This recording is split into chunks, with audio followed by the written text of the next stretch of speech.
Hey chat room, what's up? Um, don't make fun of well, they're gonna do it anyway, but don't make fun of me because I'm in a wife beater. I'm in a tank top. For those who hate the term wife beater, we used to call them tank tops back in the day. Some people still do. Um, this isn't gonna be a lighthearted live stream, so I'm not gonna go back and forth with trolls if they appear. If my moderators aren't here, then I'll just get rid of them. But this is a double celebration. One, it's my birthday.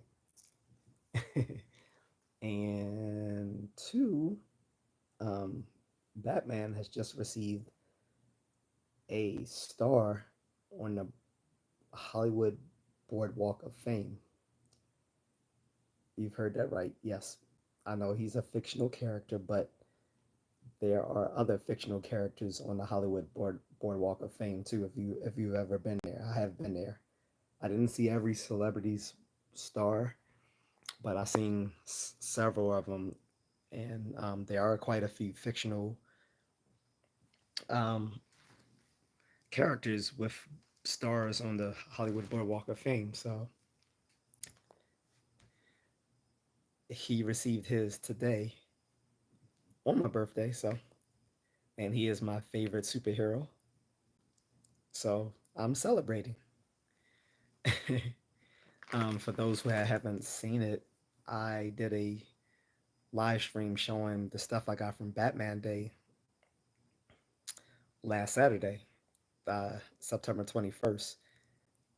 It usually does fall close to my birthday, and there was some free stuff they gave out, some free merch. Like they gave out three free Batman comics. I'll show those again because I don't mind showing those. And they were selling a special edition of the first appearance of Batman in comic books, Detective Comics number 27. And they had two versions. They had like both were giant issues, but one giant issue was just like the standard cover, and the other one was like a glossy sort of metallic cover. So my friend and I got that. Well, actually, he got me one as a birthday gift. So shout out to him if he's watching this. Um, I'm gonna show you guys that in a second. And again, sorry for being in the tank top. It's really hot.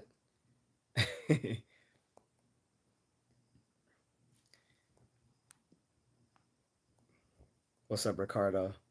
Antichrist says hello. God bless you. I can't hear you. I'm outside just blessing people. Oh, um, thank you. Mrs. Santos says hi. What's up, Mrs. Santos? So let me show you guys some of the books I got last week for people who either didn't see that live stream or they didn't see the YouTube. I also did a YouTube short showing them. So I'm sure some people saw it neither. That's fine. Since this is a celebration bitches. No, no, this is a celebration of Batman receiving his boardwalk star and my birthday. So I'll show it again. And for people who are addressing my voice, yes, it is hoarse. One of the reasons I am home today, well, other than this Thursday, and I don't typically celebrate on Thursdays, the other reason is I suffered a heat injury today. Mrs. Contrarian told me, why don't you go challenge yourself and do a half marathon for your birthday? And I thought, yeah, that might be a good idea. Because first I was just going to do like maybe 10 miles, which is 16, just over 16 kilometers. But she was like, why don't you just do a half marathon, do 21K? I'm thinking about it. I was like, it's really rough around here because there's a lot of hills. So it will wear me out more than around my mother's way where I can find there's a little um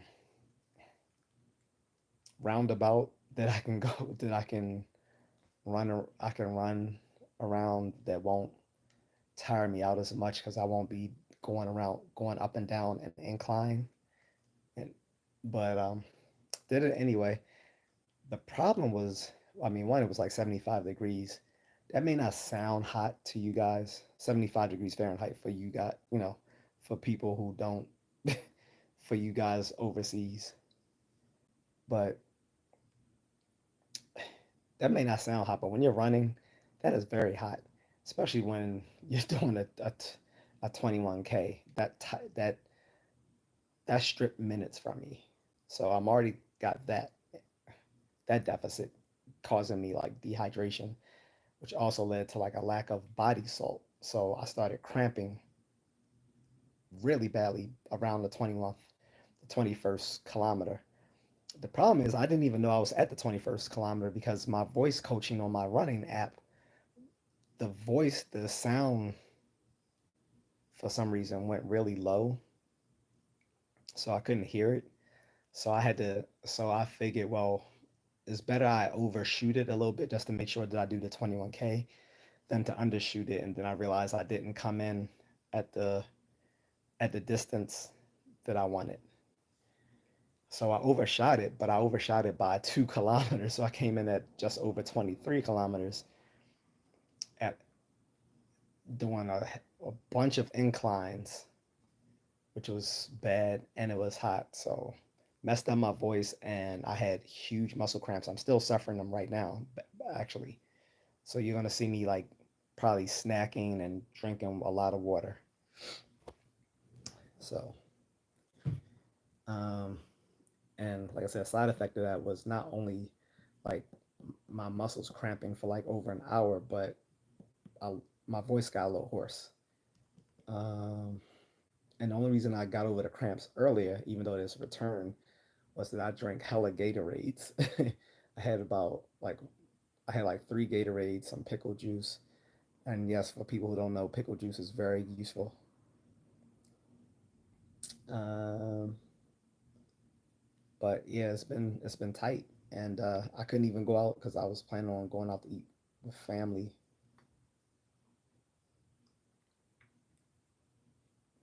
and I couldn't because I just I could barely move. Like I was literally lying on the floor prostrate for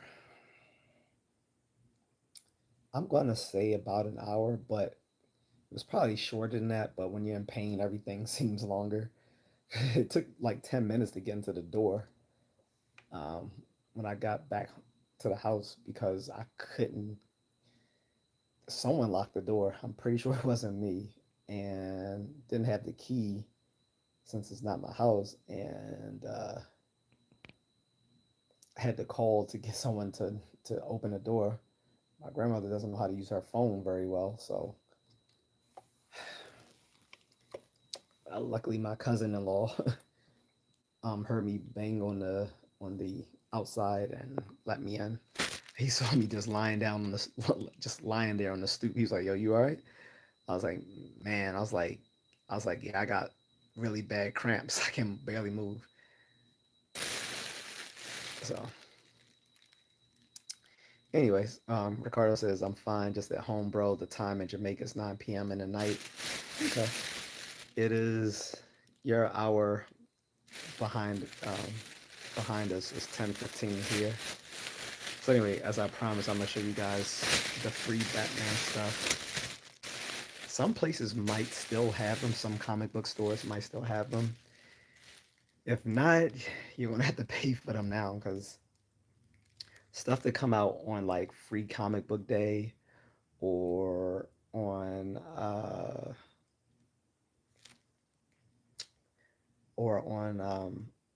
special days like Batman Day, they are just subject to they're just free up until they run out of that merch. Then if you still want them, then you're gonna have to pay the full price for a single issue comic book, which is around $4.99. So one of them Haven't read this one yet. I've only read one so far. Is Joker the World? It's actually a kind of a ex- graphic and explicit comic. So don't let kids have this one. I think it ties into the new graphic novel Joker Year One. Since they did a Batman Year One, I guess DC is like, all right, give a Joker Year One. So I don't know if it's going to be his definitive beginnings or just another version of his beginnings, like the Killing Joke. Like for a lot of people, the Killing Joke is unofficially Joker's beginnings as Jack Napier, a failed comedian with a struggling to make ends meet with um, a pregnant wife, gets caught up working for some mob guys to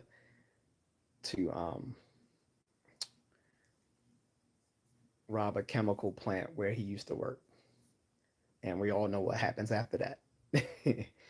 So I don't know if they're gonna use that in Joker Year One, or they're gonna use a different story, and if it's whether it's gonna be the definitive story or not. More than like for the longest, DC did not want to have a definitive story about him. So usually for most folks, the, the Killing Joke is usually the closest one to that. But I'm hoping this is going to be good when I read it. I might read this later tonight. So the one I already read is Batman The Long Halloween. Now, this is a special edition. Well, all of them are special editions. This is a special edition. But this is a special edition because this is based off a comic that came out in 1997, I believe, by Tim Sales. This is the first part of it. You can buy the entire graphic novel if you want the whole thing, but this is free. It's really good. It's considered the second Batman. It's considered like Batman Year Two unofficially because there was a actual Batman Year Two, written by Todd McFarlane, but people didn't like it. It was a little weird. He was using a gun, so it's been it's been decanonized. Whereas the Long Halloween is kind of sort of canon. Batman Year One was canon. That was his definitive beginning for a long time, um, up until Scott Snyder wrote Batman Year Zero for his run of Batman back in like 2011 when they did the DC after DC Flashpoint Paradox. DC rebooted their entire multiverse, and Batman Year Zero became the new beginning. So with DC Rebirth and all of that, I'm not sure which one is now the beginning. If it's still Batman Year Zero or if they went back to Batman Year One. But this has usually been considered Batman Year Two. On top of it, they used a lot of it in The Dark Knight and some of it in the new one, The Batman. It shows like uh, Detective Gordon. I think he's now Captain Gordon in this, working with Batman and with Harvey Dent to bring down the mob, still reigning terror on Gotham. So they try and bring down Carmine Falcone and his rival, the boss Maroni. So um, really good. Get this. Well, if you can still get them, get it. It's free if you can still get them. The final one is one that's family friendly. It's called Batman Wayne Family Adventures. This is one that's more apropos for kids.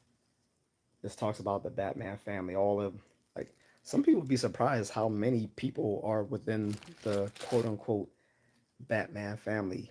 He comes off as a loner, but he likes to. Uh, Batman actually likes to keep himself um, enmeshed in a lot of people that that he leans on for support, and they come to him for leadership. So Batman. So this one is the one for the kids. Again, it's another special edition, free for Batman Day. And then that the one that wasn't free but was also a special edition for Batman Day was the very first appearance of Batman, Detective Comics number 27. Because, and again, this is a giant issue, so it's more. And because the metallic cover is actually $10, $9.99, but you can get the regular traditional cover, but it's still going to be $7.99 because it's a giant issue. It's not the You can see then it's not the same size as a standard issue comic. If you know, see the difference in sizes. Pause. But like I said, it's a metallic cover, and on the inside they actually make it look like it's worn. They intentionally make it look old. Like this is these aren't worn out pages. This is brand new. They made it look like that. They make the pages yellow on purpose just to make it look, stand out like it's something old.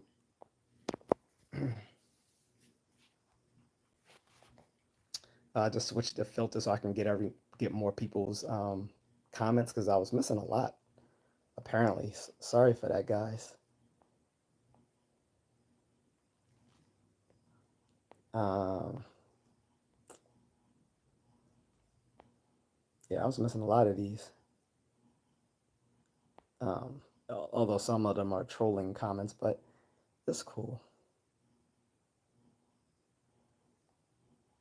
I mean, it's not cool, but it comes with the territory, so it doesn't really bug me because I know, there's some stupid people out there who are incels, and the only time they can shine is online under anonymity.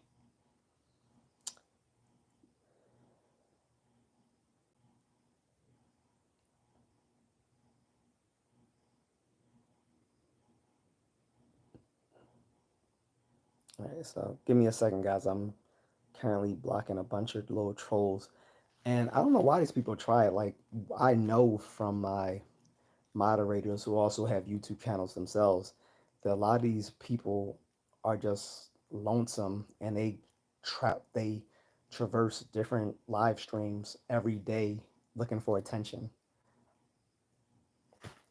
Um, I would suggest you hit the gym and or get some psychological help instead of trolling people on live streams. Even if you're a kid, they're still dumb. So Liam Jones says, "Oh, it's the cool guy." Nice. Sergeant says, "Hey, can't start, but read it's your birthday. Happy birthday, friend." Thank you, Sergeant. Luis says, "Hi, how are you doing?" I'm doing well, thank you.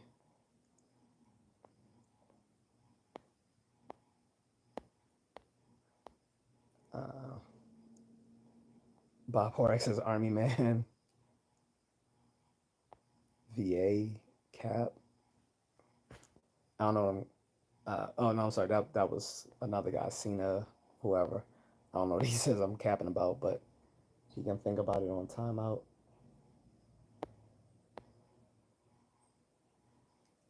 Let's see something. Oh, that person's gone. Like it was a fire truck or police, something. I don't know.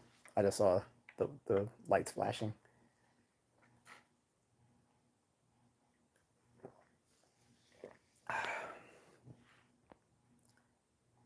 Uh,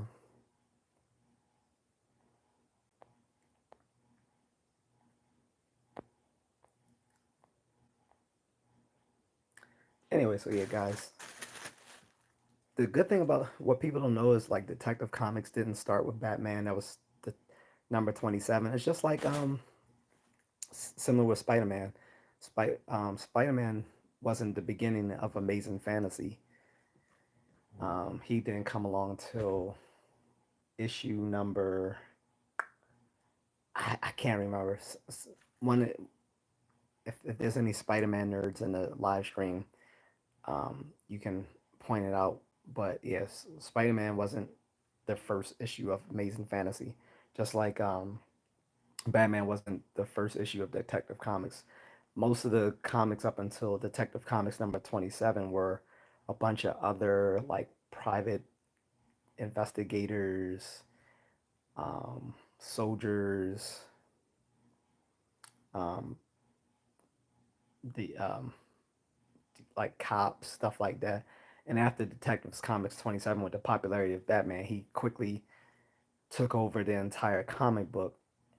Then they gave him his own comic book, which was Batman uh, Comics number one, which came out in I believe 1940, like a year later. Just like just like with Superman, he got his own comic book a year later after his appearance in Action Comics. The difference was in Action Comics number one was all about Superman, whereas Detective Comics number one wasn't all about uh, Batman. It was he didn't come to like a few years later, and at the time, Action Comics and Detective Comics weren't part of the same people. They weren't both under national was it national periodicals, which became DC Comics later on. They were at rival publishing uh, firms. Agnes says hello, good night.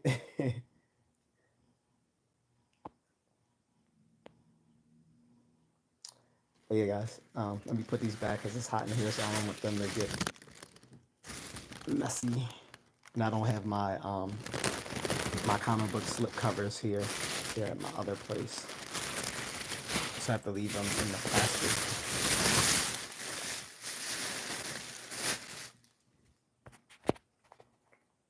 Well, yeah. So Batman received his own star on the uh, Boardwalk Hollywood Boardwalk of Fame today. They had they brought out the editor in chief of DC, Jim Lee. Some people know how big Jim Lee is. Um, Disappointed I didn't see him last week because I didn't go to Baltimore Comic Con, but he was there. So I wish I could have seen Jim Lee there because he's like he's my favorite comic book artist. Then I have some other ones like Neil Adams, who passed away 4 years ago. Who else? Um, what's that guy? Brian something. I can't remember his name, but I like his stuff. But yeah, Jim Lee has been my favorite comic book artist since like probably like 2003, 2004.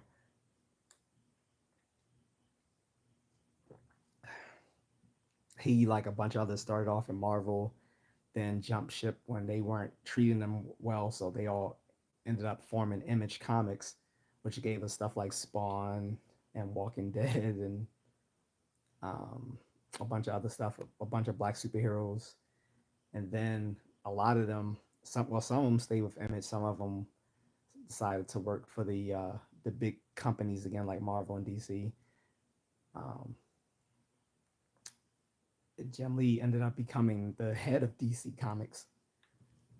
I don't know if he's editor in chief or publisher or in chief, whatever. I don't know what his title is, but he's the head guy at DC Comics. Agnes is very good. Congratulations. Thank you.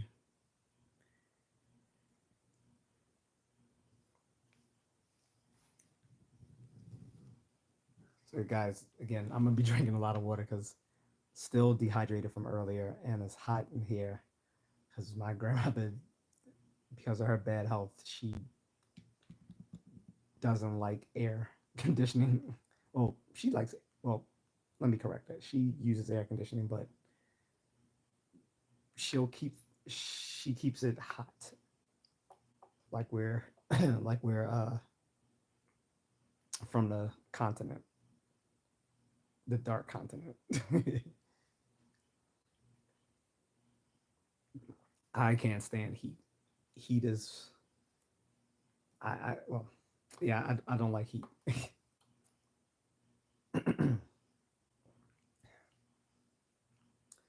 But yeah, so like I said, it's also my birthday, but didn't really do anything.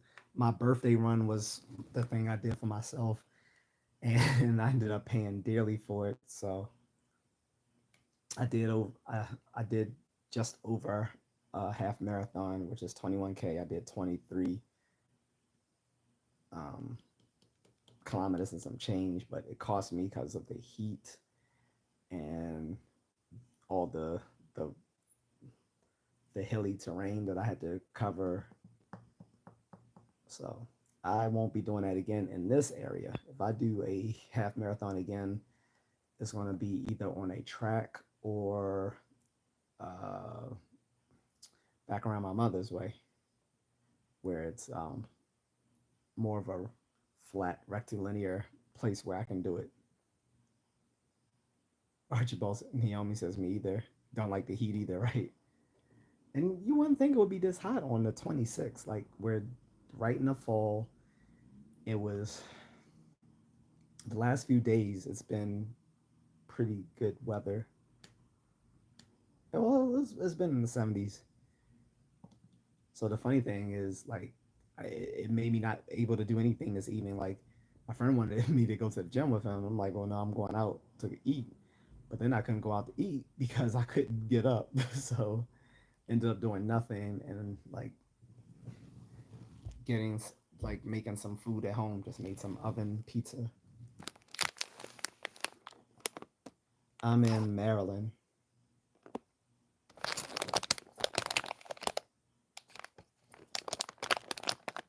See if I can open up these cookies without making a mess.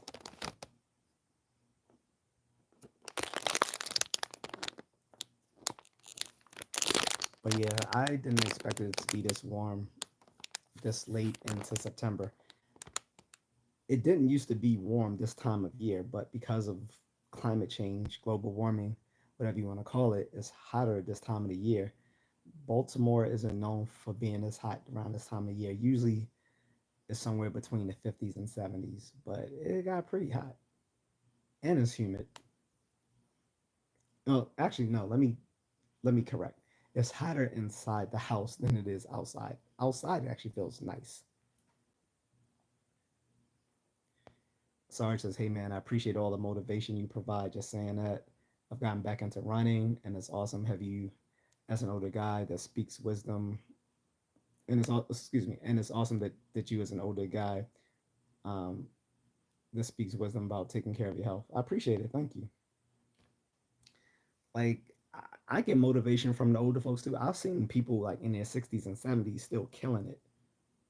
So I'm like, shit, I'm trying to be like them when I grow up. So if I see these older folks still getting it in their 60s and 70s, I know there's no excuse for me not to do it. And it's really no excuse for anyone to not take at least like 5, 10, maybe 15 minutes of their time every day just to be physically active. Because I did a whole stream about this before, but I made fun of people from my own generation who are always complaining about their health issues. And I'm like, of course you have health issues. The last time you were physically active was when you were in either high school or college. And now as a working adult, you don't take the time out to take care of yourself.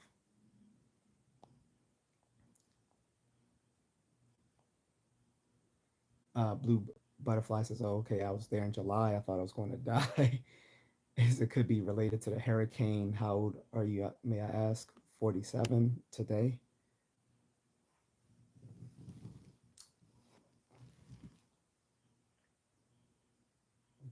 Like I said, I ran a half marathon earlier today. Um, Prior to me going out, I was actually, it had a dual purpose. Like one, I wanted to challenge myself, and I always like to do like a longer distance run on my birthdays. Um, just to show I still got it. But also, I had planned on going to a all you can eat buffet, so I wanted to be like famished when I, once I got there. So I was like, my my idea was to, um, not really eat. Well, I ate like a late breakfast, some oatmeal with a banana, no diddy, and that was it. And a cup of coffee. That was my breakfast. And I was like, I'm not gonna eat until this evening, and I should be properly famished. But it didn't work out that way because I suffered a mild heat injury, so I'm still suffering it now. I'm kind of worried about going to bed because I'm going to be hot. Um, so I'm gonna keep this water by my side. And I also got a jar of pickles. If you see that right here, it's actually really good for like cramping and stuff. Mustard as well. I don't. I have mustard downstairs, but I don't want to resort to mustard. If I if I don't have to, I will just resort to drinking the pickle juice here.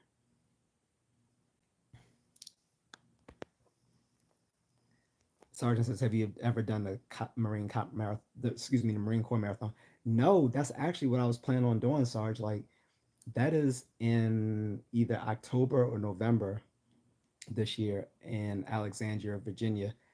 I was actually looking into doing that because I've heard it's a really good marathon for beginners, and I haven't run a full marathon yet. And I've all the other marathons that I've seen have not been good for beginners. There's one in Baltimore, but they said the Baltimore Marathon isn't for beginners; it's for more advanced marathoners. So I'm not going to do that one because I would have the same problems as I'm having today. Whereas it's one that's hot and there's a lot of hills in that course for the Baltimore one. I think the Alexandria, Virginia one would be a much easier one. And I hear that there are Marines out there that actually cheer you on while while you're running. Hey, good going, you pussy. No, I'm pretty sure they're not like that. Uh, Marines are good folks. Um, I trained with a few when I was in the army. Well, I didn't train with them. We shared we shared a permanent duty station, but we actually never really. Actually, no, we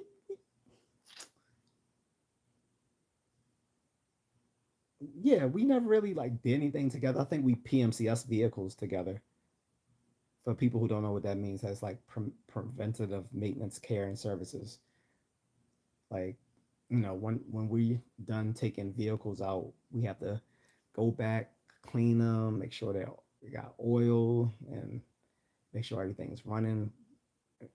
You know, everything's squared away with the vehicles. So next time we take them out, we can use them without problems, and we do that rinse and repeat every time we take the vehicles out. So I think it was a few times that we actually were with the Marines when we were PMCS in vehicles. They were an LAV unit, lightly armored vehicle unit. So I think it was a little bit more intricate what they had to do when it came to PMCS and these these LAVs, which are basically like they're they're mini tanks, basically. Agatha says, "Happy birthday to you. Hope you have a wonderful day." Thank you, Agatha. She says, "Congratulations on running the half marathon. Thanks." I kind of wish I didn't do it though, because I'm sore as hell. And even once I get over the muscle cramps, it's still gonna cause a lot of soreness. I can't like it's really so bad I can't even stretch because I know if I stretch I'm gonna start cramping up. That's bad because usually stretching is good for like the muscle soreness, but I can't do it because it's gonna lead to cramping again. Monkey G says I'm in a hurricane. Well, if so, I hope you're safe. Stay inside. Stay in tune with what's going on weather radio. Blue Butterfly says, I'm 56. Know your body. Expect changes every 6 to 8 years because we are not the same as we were in our 20s. Facts. So there was a new study came out. So I'm because I'm a science nerd, I'm always skeptical of when a new study comes out. See, let me inundate. So let me not inundate. I'm sorry. Let me illuminate you guys on how to understand science journalism because journalists, because most of them are scientifically illiterate, don't know how to report science well. And it comes to the fact I always hear older people complaining or people who haven't gone on to higher education that science always says something and then changes its mind, and it's not really the case. What happens is exploratory studies get published, or sometimes the researcher will just bypass the peer review process and go straight to the media with a new study, and it be, it's usually because it's something like thought provoking, or it goes against current wisdom or knowledge in scientific spaces. Um, so for one, you should definitely be skeptical if they skip the peer review process and go straight to the media, because if they didn't want to go through the peer review process, that meant that it probably wouldn't pass. Either that, or they're too eager to get their results out there before it gets fact checked. So that's number one. Number two is, even if it is peer reviewed before it goes out to the media, a lot of these studies are exploratory studies. An exploratory study means that this is just a new study coming out, and generally within the scientific community, we don't base scientific knowledge on exploratory studies. We base scientific knowledge on something that has gained a lot of evidence for it things through the peer review process, one, and through confirmation studies, confirm like where you take stuff that has been already done and other people test it and you get the same significant results, statistically significant results, as the previous researchers who've done the same research. And then you also will do different sorts of research that also point at the same sort of findings as the other research. This is called converging evidence, right? And then lastly, they have things like meta-analyses. The meta-analyses will take a bunch of all these studies that have been done on some particular phenomena or whatever, and see if collectively all these studies point to a statistically significant result. This is when something becomes scientific knowledge. But this new study is exciting, but again, I want you to have take it with a grain of salt, which is that now they're saying that aging, like the way we age isn't linear, that it comes in spurts. So when it comes to our middle years, it comes in spurts at like 44, around the age of 44, and another around the age of 60 something. Yeah, that that's an interesting study, but I don't know if it's true or not.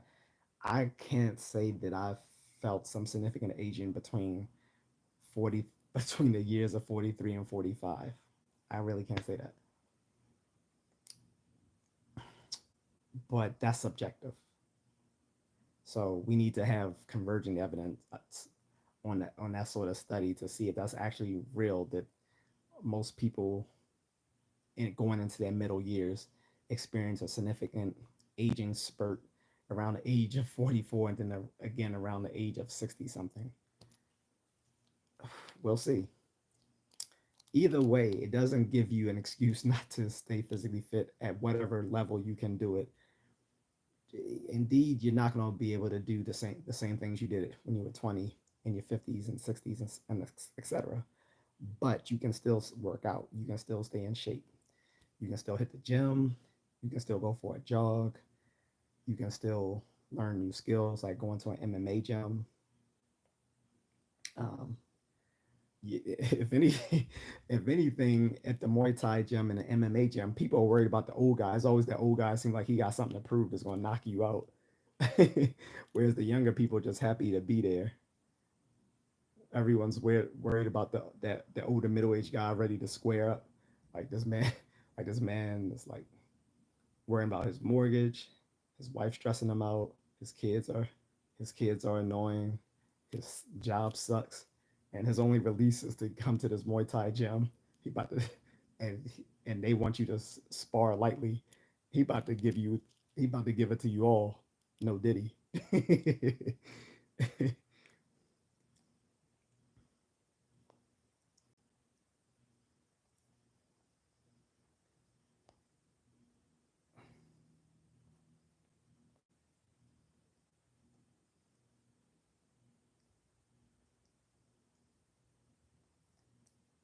I don't know what flag this guy is flying, but I had to time him out because I don't like people who flood the stream.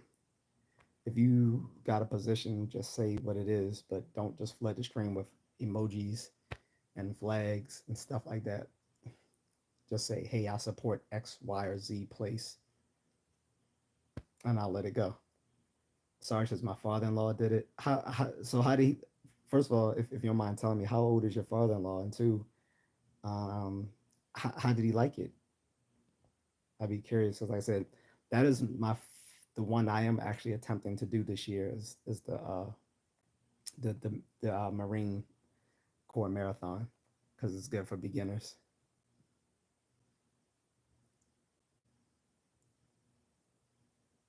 God, this guy really posted a lot of this flag waving.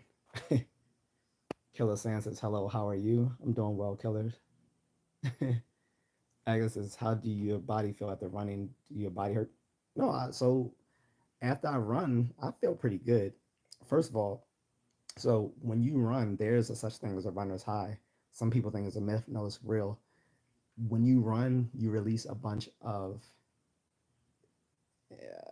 endorphins um, and dopamine, which makes you feel good after a run. In the time of your run, you're sort of in this little space, like a mile high. It's literally like a mile high because of the endorphins and enkephalins and dopamine released during the run. Usually after the run, you usually feel pretty good. If your body hurts afterwards, it's because you need to stretch. You do need to stretch. I'm gonna try to stretch tonight, but again, because of my muscle cramping, it probably might activate the cramping again if I do so.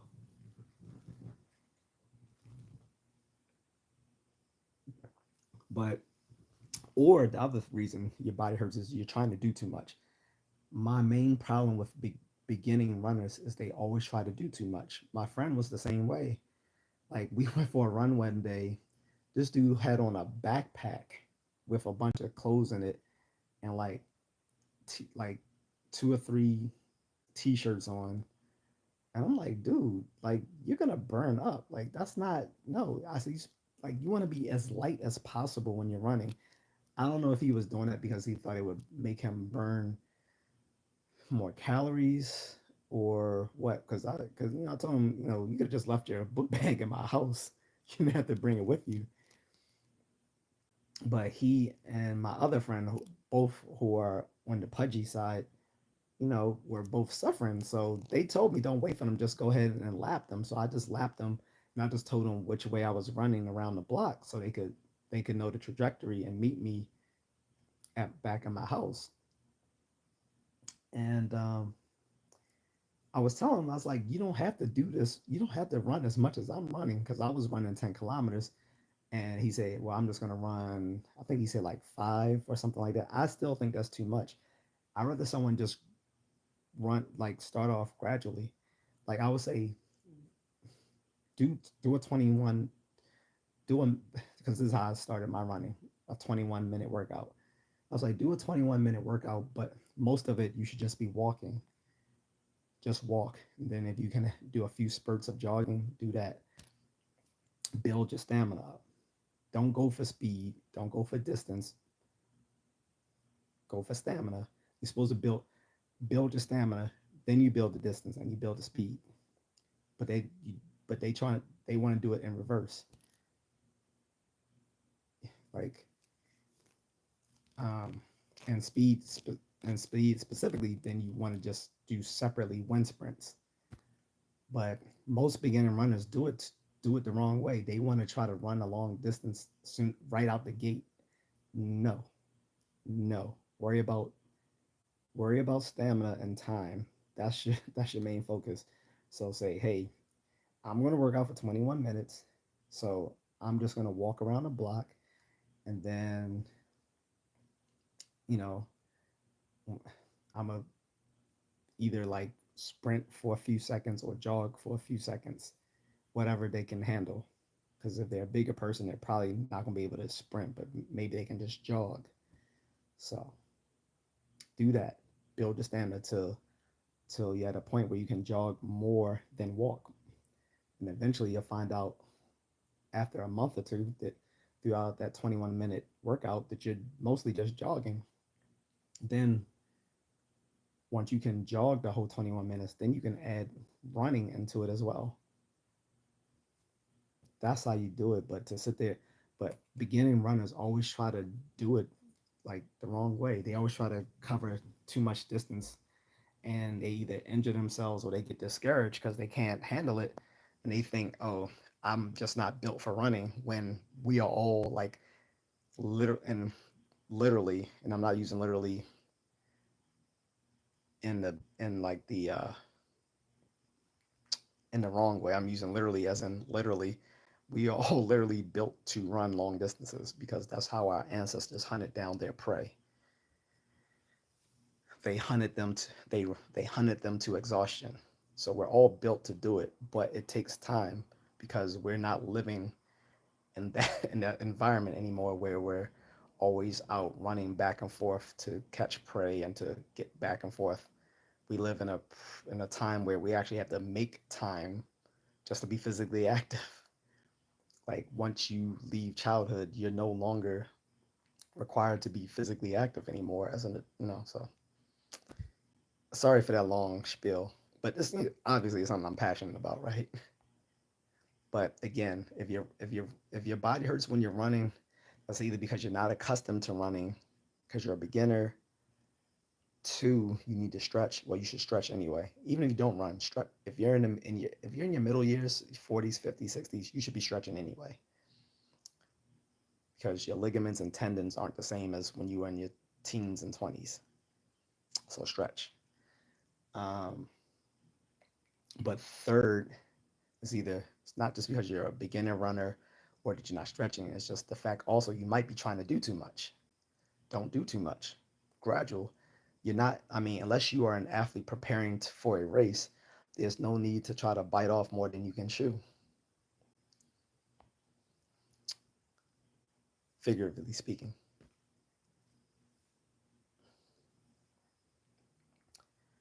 Cash Bandit 417 says, my pronouns are he, and I identify as a comedian. Mine are Ninja and Dark Knight. That's how I identify. Sarge says he liked it. We followed him around for it. That's what's up. That's cool. Like that gives like I, I'm gonna be honest. I'm kind of intimidated to do it because I've never done a marathon, but I want to do one. And I think just because it's a good beginner marathon, they give you a good stretch of time in which to complete it.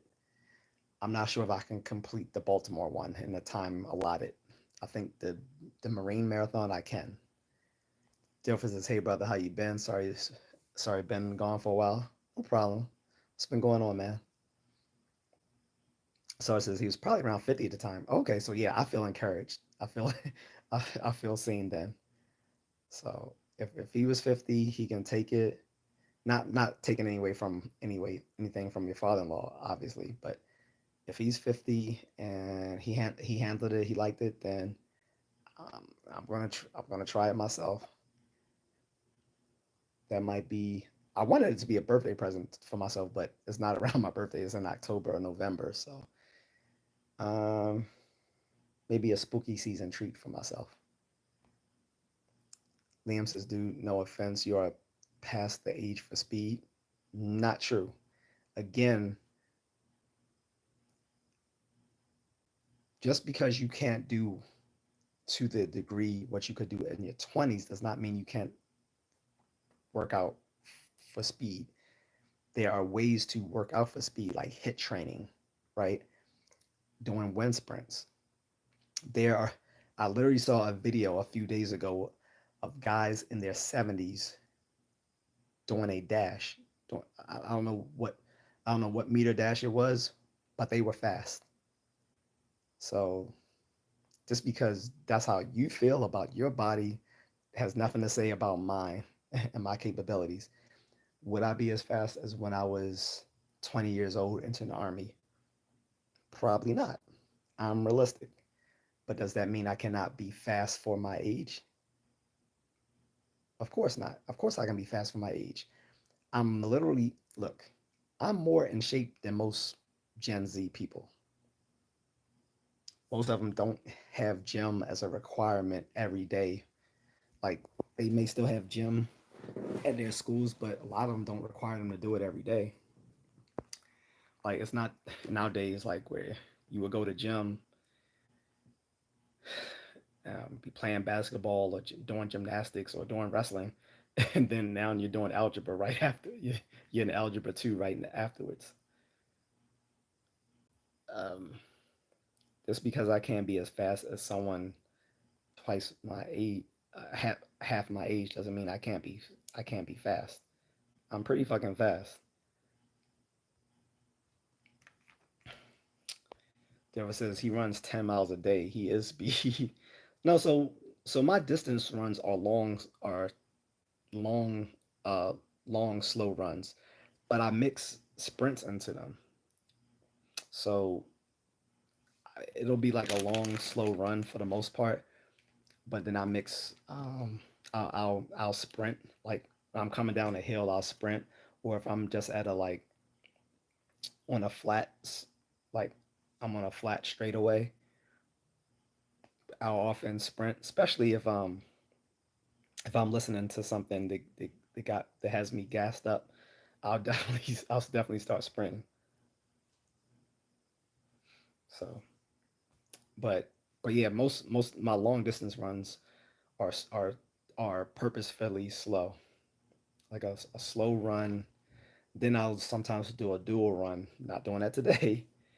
A dual run where I'll just run for 3 kilometers, and that'll usually be more of at a faster pace than my long distance runs. My foot is locking up again, guys. Muscle cramps.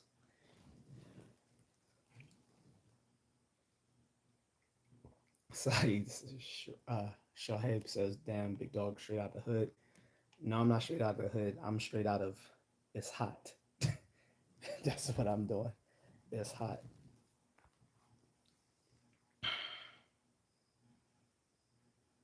So he says, "Gotta start running. I think I'm getting obese." Do it. Ain't nothing but to do it.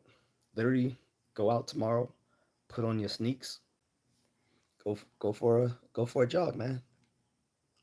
And remember, like I said, I don't know how long you've been in my stream. Don't try to do too much. Work out for 21 minutes. And if for 20 of that 21 minutes you are simply just walking, great. You've done more than probably literally millions of people have done that day. But for that last minute, run. But if you can only run for that 1 minute out of that 20 minutes, great. You still had a workout. Do it. Um, Sai says I gotta be different. I gotta be better. I gotta be faster. Again, don't fall into that trap. The beginning runners do. They either want to they either want to do a distance before they've built up the stamina, or they want to cover the speed before they build up the stamina. Your your your VO2 max is the first thing you need to be developing. Your VO2 max is your aerobic your aerobic capacity. Your, so your cardio, your cardiovascular health. Develop the VO2 max first by getting out there every day, developing that win. Then you can worry about speed, or then you can worry about distance. But speed is not speed should not be your initial goal. Your initial goal is just to be out there working out, developing your lungs. And the good thing about cardiovascular health is everything that's generally good for the heart is generally good for the brain as well. So as you improve your cardiovascular health, you're also improving your neurological health as well.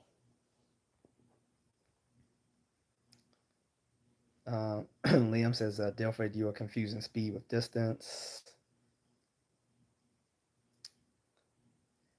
On the moon says, Diddy got you sweating. See, that's funny. See, this is how you troll, guys. If you're gonna troll, be funny. That's funny. All right, he don't got me sweating because at the end of the day, I can fight. So Puffy wouldn't be taking my cheese. We gonna fight. And if I had to fight his goons, I'll fight them too. But nah, Playboy, that's not going down. Won't be any special deliveries over here. Difference is, Liam, you're right, but you can work both factors to become a better runner. Exactly. JJ London says it was good, sending good vibes from London. What's going on, JJ? Liam says, oh, sorry, I didn't mean to be rude. You are likely able to run faster than most. I'm simply saying as you age, you do not get quicker. Um, I mean, yeah, generally, you won't see me disagreeing with that. I've taken anatomy of physiology. I've not seen any. I haven't seen it be the case for mammalian physiology, at least, that we get faster as we get older. Well, except for like, okay, so there are escrimadores.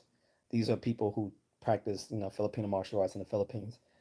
According to Guru Dan and Santo and some other folks, he said a lot of these guys get quicker with the sticks as they get older. So he said he was actually looking forward to being an older Filipino man doing Kali and Eskrima and our niece, because he said it seems like they gotten better as they've aged. What I think what I think he's getting at is because of their decades of experience working the Filipino Kali sticks, whatever you want to call them, Arnis sticks, Kali sticks, Screamer sticks, whatever, same thing. What I think happened is that they have better reaction time and just better instincts using them. I can't necessarily think they've gotten quicker with them. But who's to say? Maybe I don't know physiology. I don't know sports physiology in and out. As far as I know, maybe there is a case in some particular sport or physical feat where we actually do improve with age as far as uh, speed. I can't think of anything, but who knows? Or who knows with uh, revolutionary research into exercise physiology or kinesiology that we might not find ways to improve people in their older years. I think if one way that possibly could happen is through like some sort of, um, for lack of a better word, like a super soldier serum sort of thing where we're giving people stuff that can improve them beyond their natural capabilities, such as like maybe like using maybe like some sort of super creatine. I'm actually tempted to use creatine now. Like when I first considered using it back in 1998, I know that's a long time ago. It was still pretty new on the market. Like it had just came out around like 96, 97, and I felt it had been too, it was untested at the time. And I was like, I want to wait until the long-term studies come out to see whether I want to use this. Because once I entered the army, I knew it was a bunch of people, once we left boot camp, started taking creatine as a supplement to help with their PT. I'm like, nah, I'm not going to take it. Now that there are long-term studies about it, not only does it increase your physical performance by increasing the amount of ATP available to your cells. ATP, for people who don't know, stands for adenosine triphosphate. It's basically used by your cells as energy. Having more of it available to your cells keeps them from fatiguing as quickly. in any case, it doesn't just have that effect, it also has an effect that it mildly improves cognitive function. I didn't know that until I just read about this probably sometime earlier this year. So that might be something to look into as I age. Is that another thing I will look into probably is HRT, but I'll wait until my wife and I are done with the possibility of having kids before I take HRT because one of the side effects of testos- testosterone type uh, replacement therapies is that they tend to make you sterile. So, not going to do that until I've had my kid or two. But but yeah, I don't disagree with you, Liam.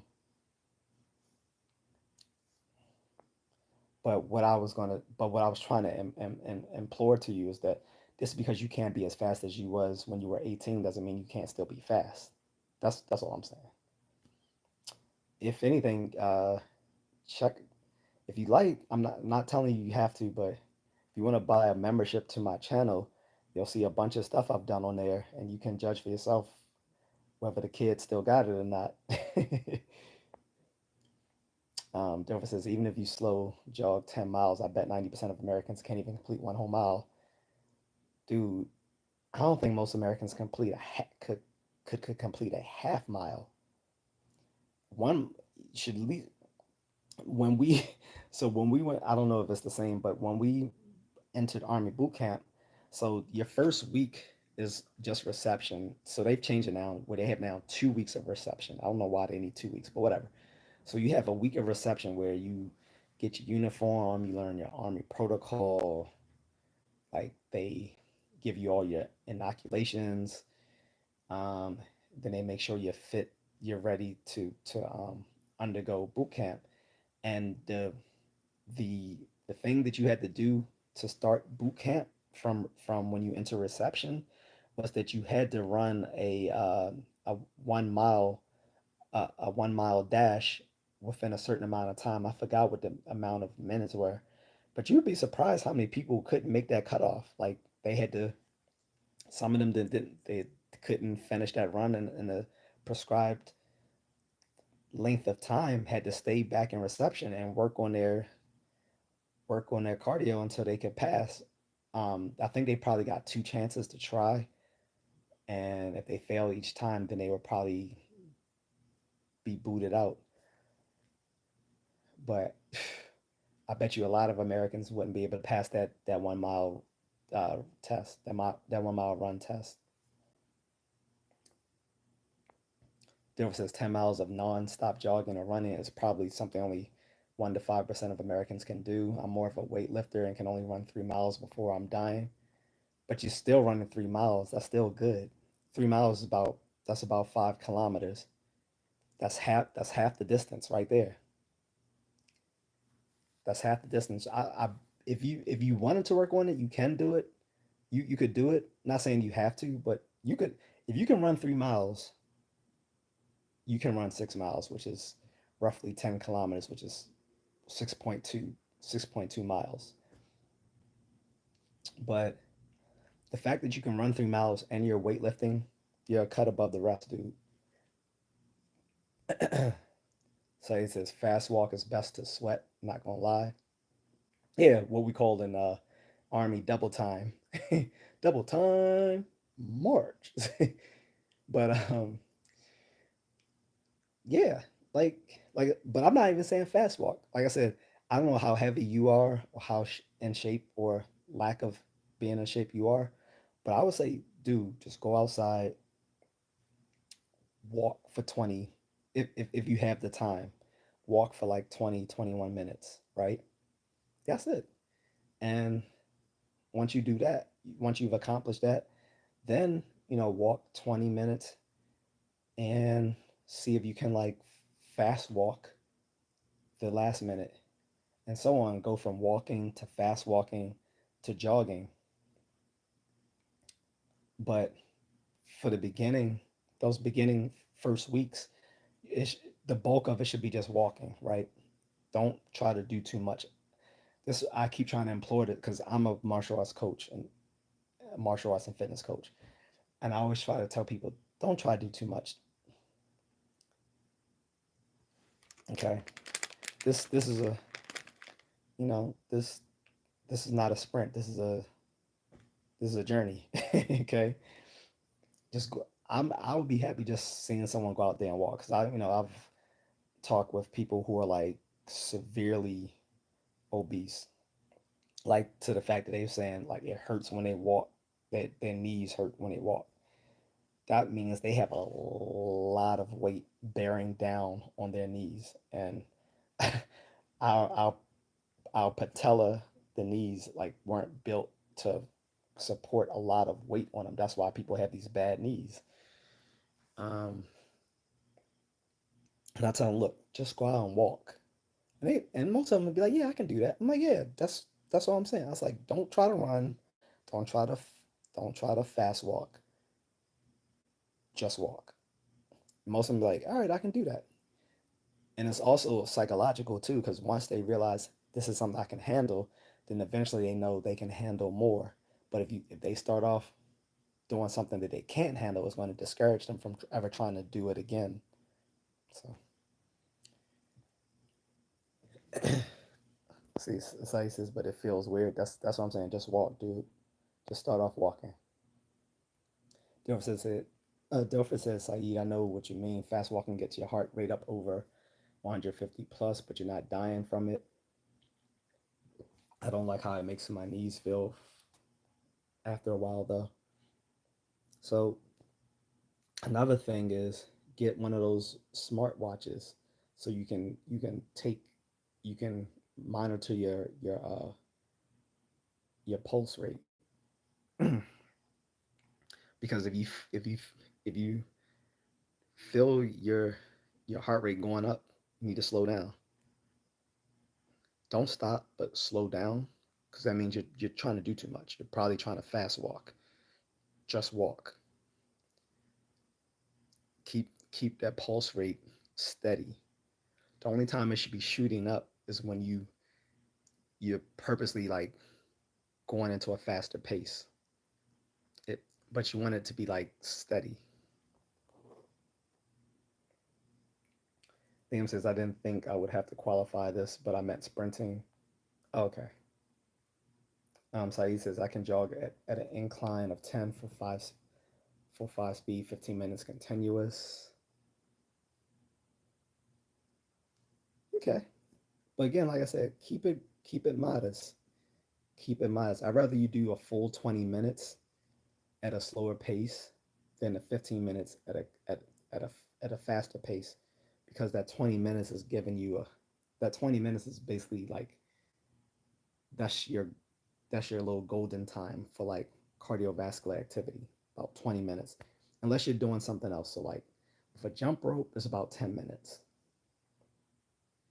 um, Running about 20 minutes. uh, Exer bike, I'm not sure because I don't really use the Exer bike. But I'm gonna say about 20-30 minutes. The what do you call it, the rowing, I'm not sure either, but I'm gonna say about 20 or 30 minutes, generally around 20 or so minutes. So rowing, exercycle, running, but no, jump rope only 10 minutes because you're actually it's a different it's a different sort of activity. So I mean it's a different form of cardiovascular activity. So 10 minutes equals about 20-25 minutes running. uh, Also you can go hiking or even better, rucking. That's basically you go hiking, then you put like a 15, 15 to 25 pound backpack on while you're hiking. That's good cardio too. Liam says, dude, you are at the age to get TRT, and if you get on that gear with your predisposed genetics and mindset, is full Batman mode. Yeah, well, the reason being is that I want to go back to Thailand and do a few fights. That's why I wanted to do TRT because a lot of those dudes over there take steroids. I'm not gonna even lie. You will, some places over there in Thailand they openly take steroids openly. So um, I already know if I go there and I decide to stay there for like a month and undergo a fight, I'm taking TRT, but I'm gonna get it prescribed through a doctor. I'm not gonna take some. I'm not gonna take any street level HRT or something I've got from someone else who's an athlete. I want it straight from the doctor. But I know, yeah, I am at that age for it. But um, again, my wife and I want to have a few kids first, so I don't want to be sterile. I don't know if the effects are reversible once you come off the TRT, so I'd rather have the kids before I start the TRT. Um, Jennifer says, Liam, someone's sprint might be someone's regular morning run.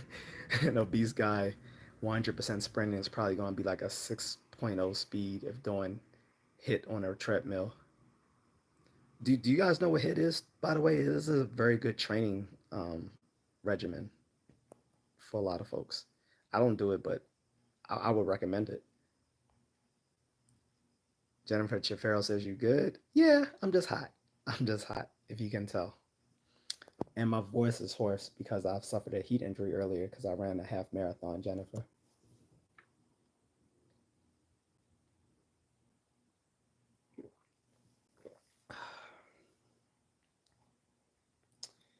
Liam says, Delford, I completely agree.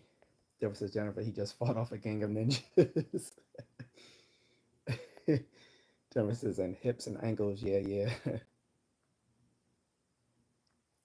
Jennifer, is this your first time on the channel? I'm trying to remember if I've seen you before, but unless you change your username, I don't think I have. So welcome to my live stream. Stephen Holly says, send me money, bro. I'm broke, please. I'll send you money after you send me money. How about that? Deborah says you're gonna run half a marathon at a 6.41 minute pace. Oh hell nah.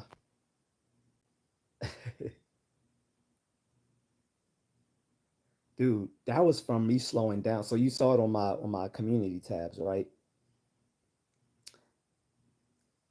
That was me. That was from me suffering from that. I went really slowly the last 3 kilometers.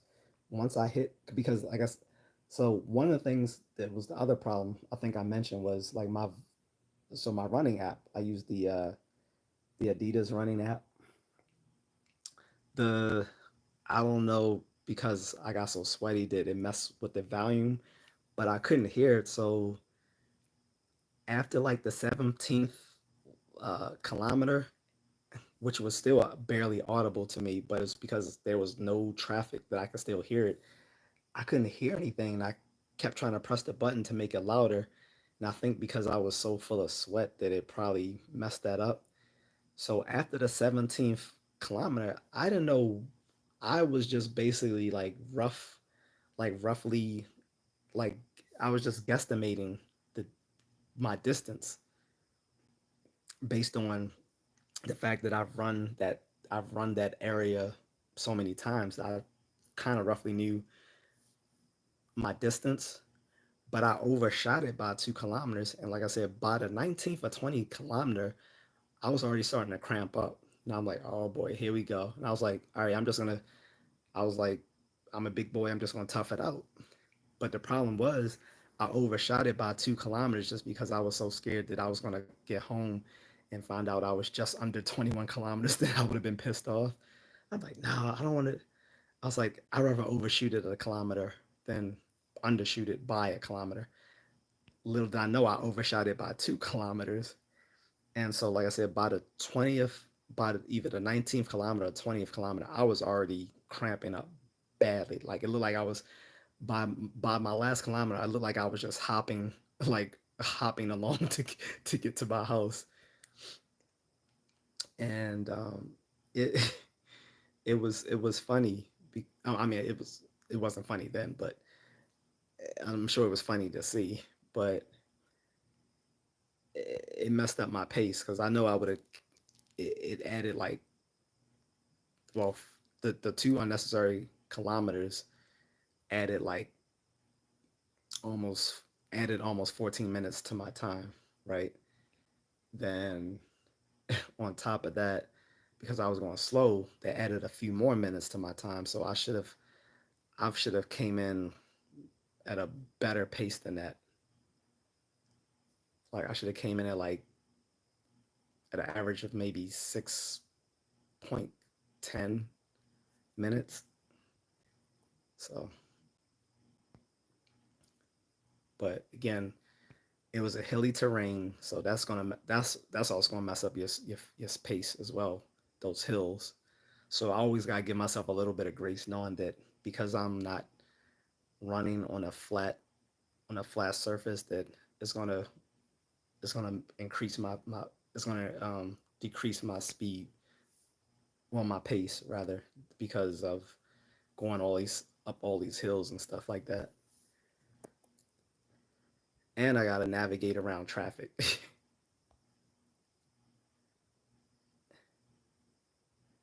Antichrist says he can't hear me because he's still preaching. Okay. Jeffrey says, God bless you too, the Antichrist. He says, I used to do hit when I was younger, but now that I'm older, I don't know if my joints can handle that. I see, I don't know how, aren't there different levels of hit though? Like, I don't think they're all like at, I don't think it's like 0 to 100 like that. I think there's like different levels of hit if I'm not mistaken. Like, you don't have to go to the most intense level.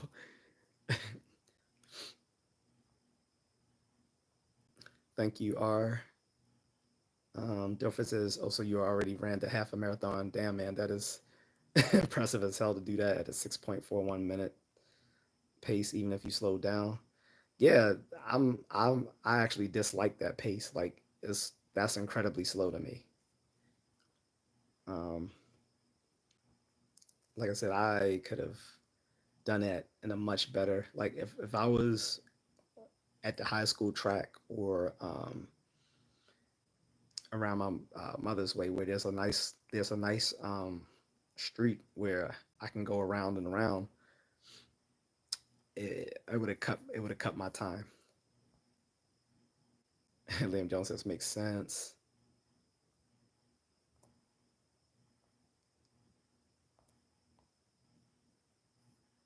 Um, Daryl says yeah, but with that hit, I like to go to the extreme and on to the extreme and see that's your problem. You try to go to the most intense level. If you haven't done it in a while, you can't go to the most intense level. It's like with me, like if so if I haven't hit the heavy bag in a while, I'm not gonna try to just blow out the bag after that when I haven't trained on it for like months or however long. Or if I'm jumping rope, like because I have a jump rope, but I rarely use it every day. Like I'll be honest, most of the time I ever use a jump rope is when I go to like the MMA or Muay Thai gyms. So I don't expect my coordination to be that great, nor my speed to be that great when I rarely use it. I still got it though. Like my skills quickly come back to me, but I don't expect to be on level 10 when I haven't used it in so long.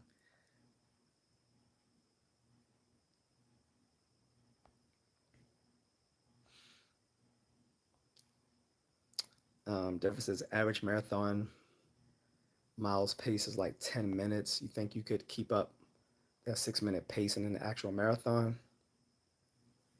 Um, I don't know because, like I said, I'm untested. If I could keep up a 6.41 kilometer pace in a marathon, I would be ecstatic about it.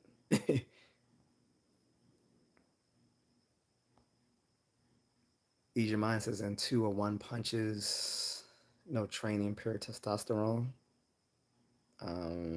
Okay. Liam says tiredness makes cowards out of all men for real. Yeah, but you gotta build up gradually. Like unless you are training with the end goal of competing, there's no point to push yourself on the day to day. gradual is the better way, my friend. Like I said, now if you're competing, then that's different. Then sometimes you gotta hit the gas. But if you're just doing it to keep your own like athleticism, there's no need to push it. Like so whether we're talking about hit, whether we're just talking about regular like jogging, uh, whether we're talking about anything like lifting, there's no need to try to push it to the level to the higher levels if you haven't done it in a while. So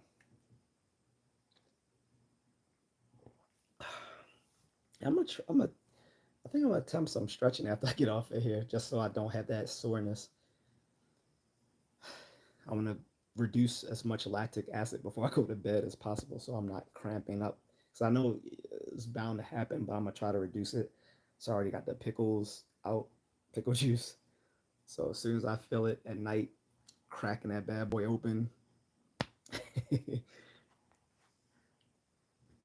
He said, "I hear that's just an old adage." That's true. I don't know if is that the adage of tiredness makes cowards out of all men for real? Seems like it would be laziness, unless that's a different saying. Seems like it would be like laziness makes cowards out of all of men, but that might be something different.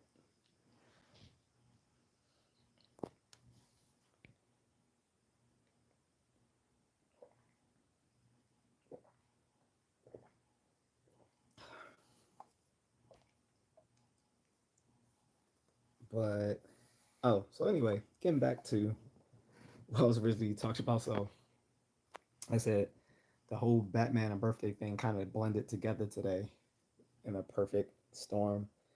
I'm going to watch the video of them actually like. I mean, I saw little snippets, but I want to watch like the full video of them giving the star. They actually had like a guy out there cosplaying as Batman.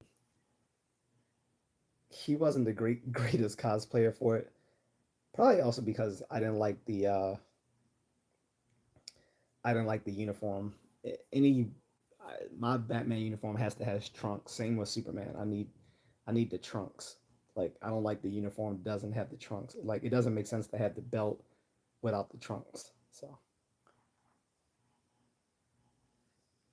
unless I'm not perfectly sure, but I get you halfway there. Yeah, but yeah, and like I said, so I show everyone my digs earlier, my free stuff. You can hear that rumbling.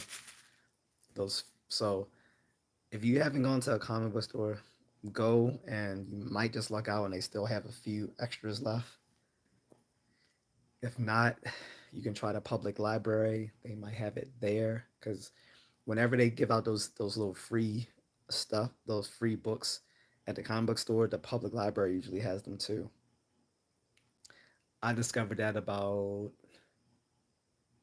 I'm gonna say about 5 years ago when I was at the library, and I was like, "Oh snap! They giving out the free." Because I had already been to free comic book day, but I had to go there for something, and I'm like, "Oh, they giving it out here too." I was like, "Okay, that's cool."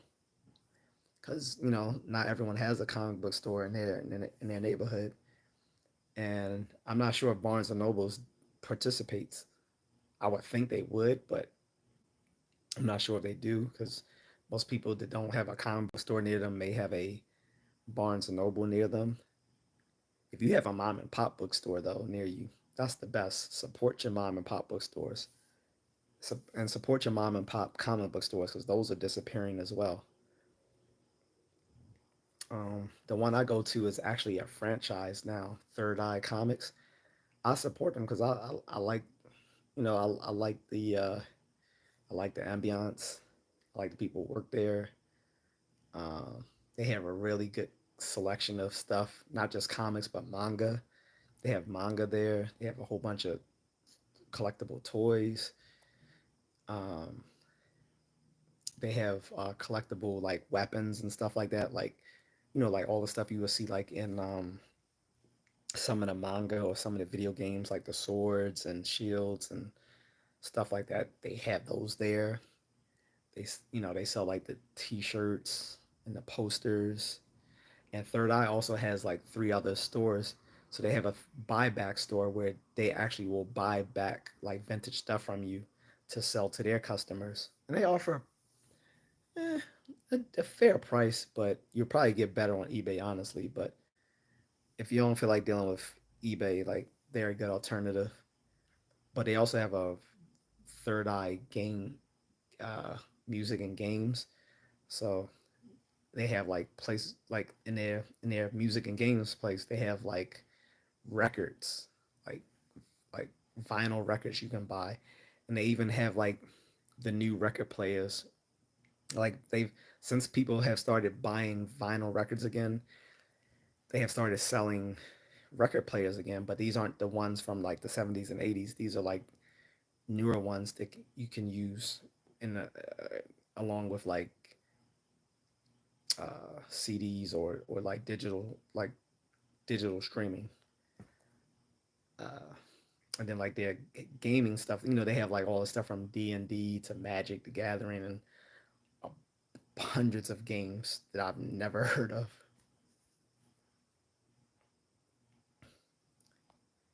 Liam says, "Can I ask your name online or otherwise?" Yeah, I've given my name hundreds of times. I said my name is Amon, but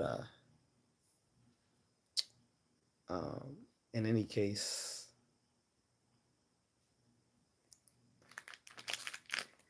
I think these cookies are calling me here. Chocolate chip, like the knockoff. Um, what's what are the Keebler Elf ones? The chocolate Chip Ahoy. Yeah, Chip Ahoy. These are like the knockoff ones. So I'm probably gonna eat a few of these. Then I'm gonna strip down since I won't be on. I won't be on here. um, Take off the tank top and stuff, so it can be a little bit more comfortable because it's hot. And I'm sure you can see from the little glistening on my forehead is hot. Uh, Probably also because I ate food. So yeah, I'm not gonna do that on. I'm not gonna do that on here, Evan. That's a no go.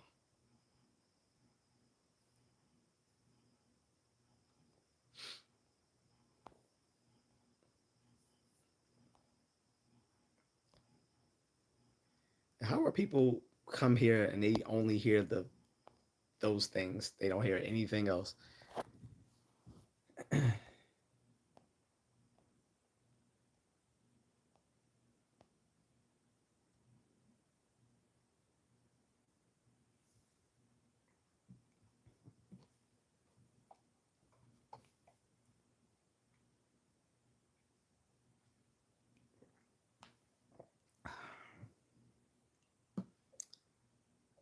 Another good reason I need air here is because I got a lot of electrical equipment here. I got the new computer up, so I might be doing the. I might do a few reaction videos soon. My wife has been wanting me to do a Taylor Swift reaction video, and that's when my laptop went on a fritz. So I now have a little mini desktop. So hopefully I can use that because I was going to use it for the live stream, but I I haven't I haven't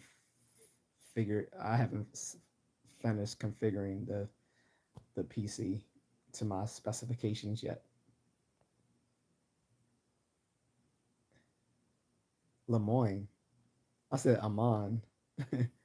He said I appreciate your channel, Amon. Like, sorry if you misheard me. Like I said, my voice is hoarse, so I can't really talk as well as I want to.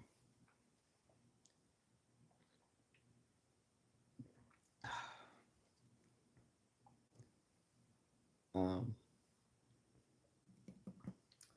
any other Batman stuff? Oh, so you guys know I have like pocket toys, right? Not that sort of pocket toys. So I know someone's gonna say something weird, but no, like actual pocket toys. Like so, I keep this in my pocket. 1989 Michael Keaton Batman and Return of the Jedi. Um, Luke Skywalker when he becomes a Jedi Knight. Keep those two with me. Those are my two favorite toys. So I have like at least five of them, but these are the ones I might keep on me as like my pocket. And I got that idea actually from Dan Larson over at Secret. Uh, what's it called? Secret Galaxy. It used to be called Toy Galaxy.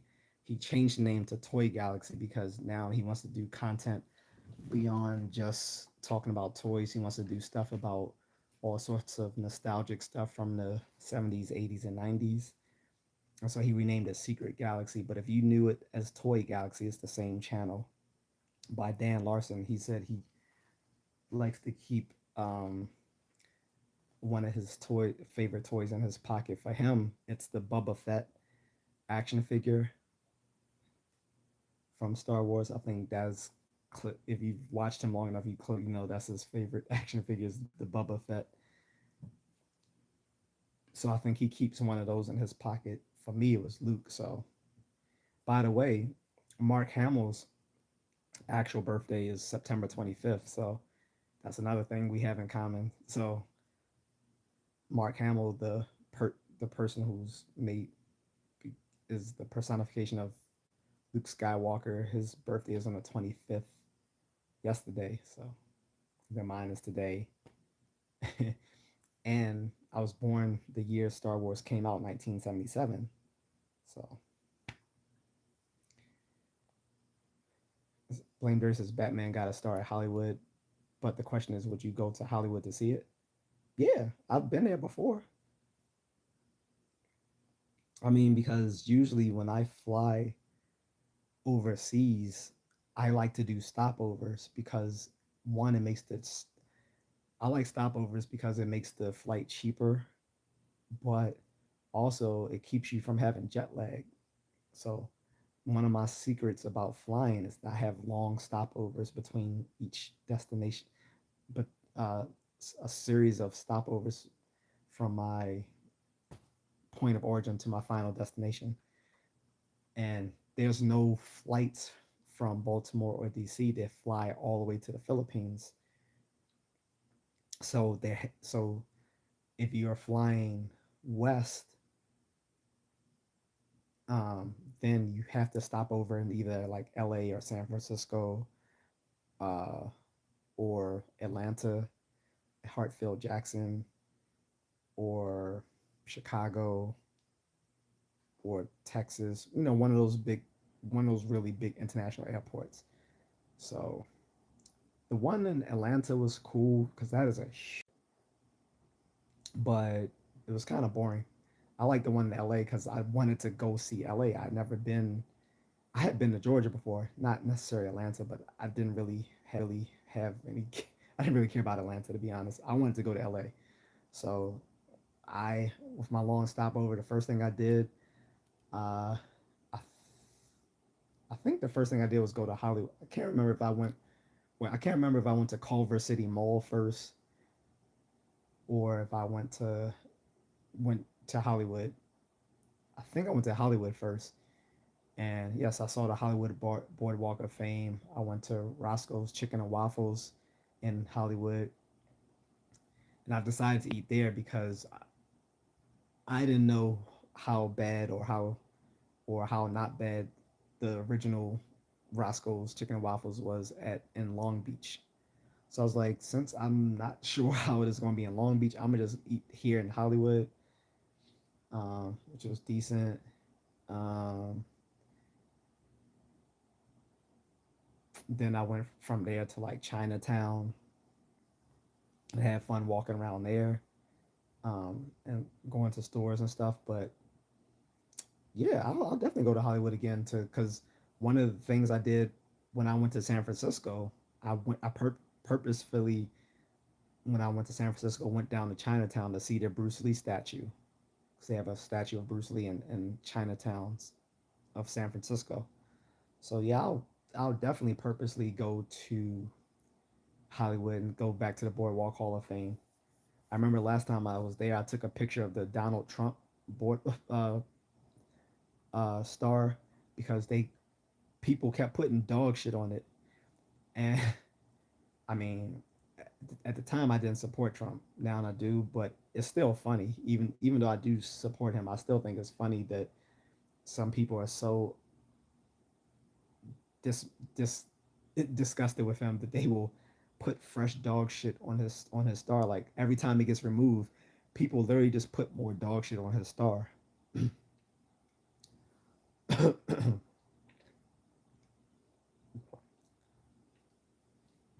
But that's funny. So I actually took a picture of that, and then I think I took a picture of some other celebrity stars too. But I did notice at the time that there were some fictional characters on the Hollywood boardwalk because some people were actually like complaining, like, why does Batman get a star? He's not even real. And I'm like, yeah, have you been to the Hollywood boardwalk? Like, there are multiple people there that are not that are fictional characters that have their own stars.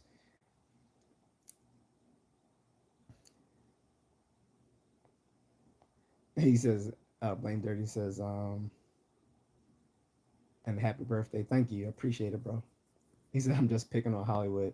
I mean, it's easy to pick on Hollywood, though. It really is. So I don't blame you. But like I said, yeah, I would go there because um, I've been there before, and I didn't do the Hollywood tour because I thought that was too like cliche and like it was a ripoff. And I was right. Then there's these women who walk around in cosplay outfits trying to seduce guys so that they'll pay to take pictures with them. And I'm like, nah, I'm good. Like I took a few selfies with them, and they was like, yeah, can you give show us some support, give us some money? I'm like, yeah, I don't have any cash on me. It's like that's okay. Um, I'll show you where the ATM is. I'm like, nah, I'm good. Like I had to keep emphasizing the fact I'm not gonna pay to take a selfie with you. Like you agreed to it. You didn't say this is gonna cost me some money or whatever, whatever. Because I'm not a sucker.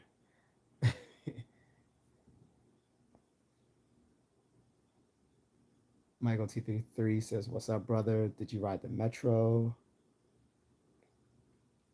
The metro where you talking about back in LA? No, like if you're talking about in LA, no.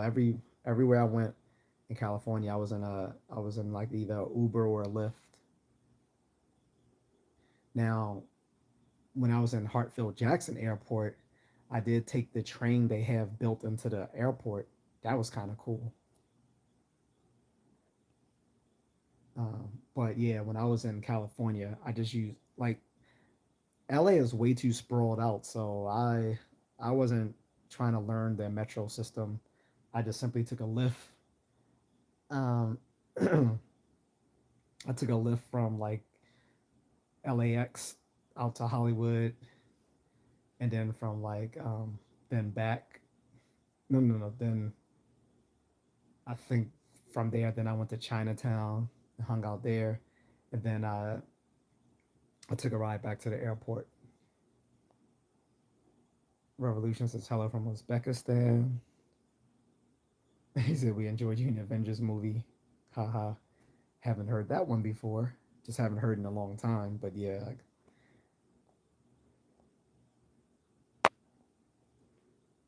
Ezra says, "What's up, my guy? What's going on, Ezra?"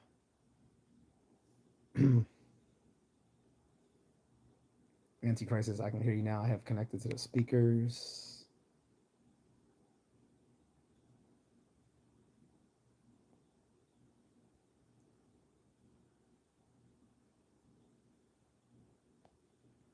Um, Auto reverse high speed dubbing. He says, only part I got was he said good night. I don't get the rest of it because I don't really know Portuguese. So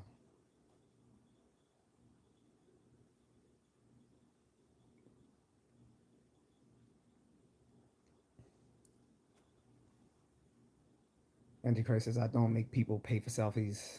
I used to not do selfies, but now I do. Now I'm talking about these are people, these are Hollywood performers who like dress up, but like they didn't even do like a good job. But like it looked like cheap cosplay, like something I would see like people just doing for fun at a comic convention.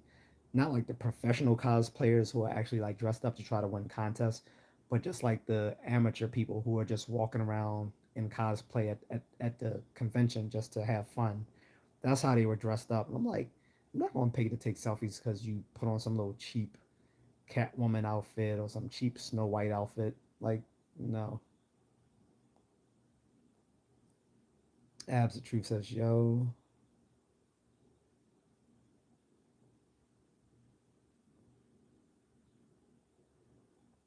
Blameberry says, the people taking pictures and charging can be aggressive at times. You learn to stand your ground fast. I mean, they were women, so they didn't get too aggressive with me, but they were pushy. And again, I'm the sort of person where you can't convince me to do something that I don't already want to do. No, I mean, unless you give him, unless you let me clap them cheeks, like there was no way that you're gonna let me, you're gonna get me to pay to do something for free. So that just wasn't happening.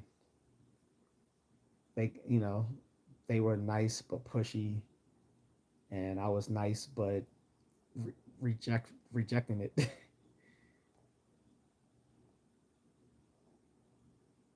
Ab says you look like the guy that says, "Where's my super suit from The Incredibles?"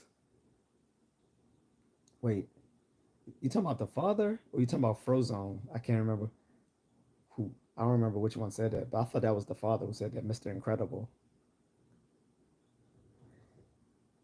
Or no, or was that like at the post-credit scene where it was like another character? I can't remember. I haven't watched either one in so long. Really good movies though. When Pixar used to actually be good.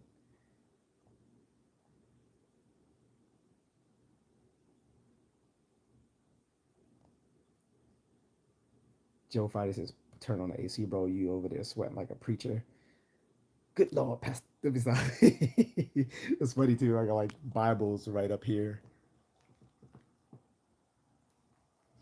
but hey, brothers, it's not my house. Like my grandmother has pre-existing health conditions, so we turn on the air, then she's suddenly cold. And then my cousin and her husband are in the basement, so it's always cold for them because the basement is the coolest part of the house. So when we turn on the air, they're freezing their asses off, even though they could just close the vents out. But even still, it's going to be cold down there. Um, the, Up here it's hot because heat rises, but she doesn't get bothered by it like we do. Like my mother stopped by, she was like, "Oh God, it's hot. I gotta leave." I was like, "I know, right?" um, like even when we had the air on during the summer, like she thinks like anything below like 73 is too cold. S- Below 73. I'm like, it's hot. I was like, grandma, most people keep it around, depending on where they feel comfortable, like 67, 69, something like that. And she's like, oh no, that's too cold. Cause she wanted it actually above 73. She wanted it like 76 or something like that. And I'm like, Jesus Christ. Like, and then every time someone turned it off, like usually my cousins or something, I would put on 76, but the air has to circulate first. So she's like, why is it so cold here? She's like, how, what the temperature's on? I was like, it's on 76. I was like, grandma, you have to let the house cool off first.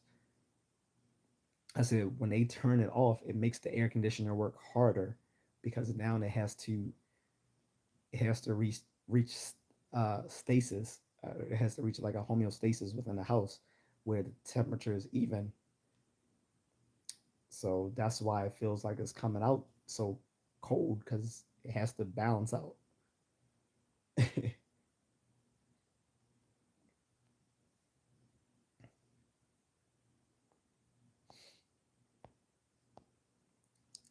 um, Antichrist says I wouldn't pay for any selfies for really for any situation. Yeah, I mean, I agree. He said anyway, got the drive. Talk to you later. No problem. Blame Dirty says have a good night or day, Antichrist.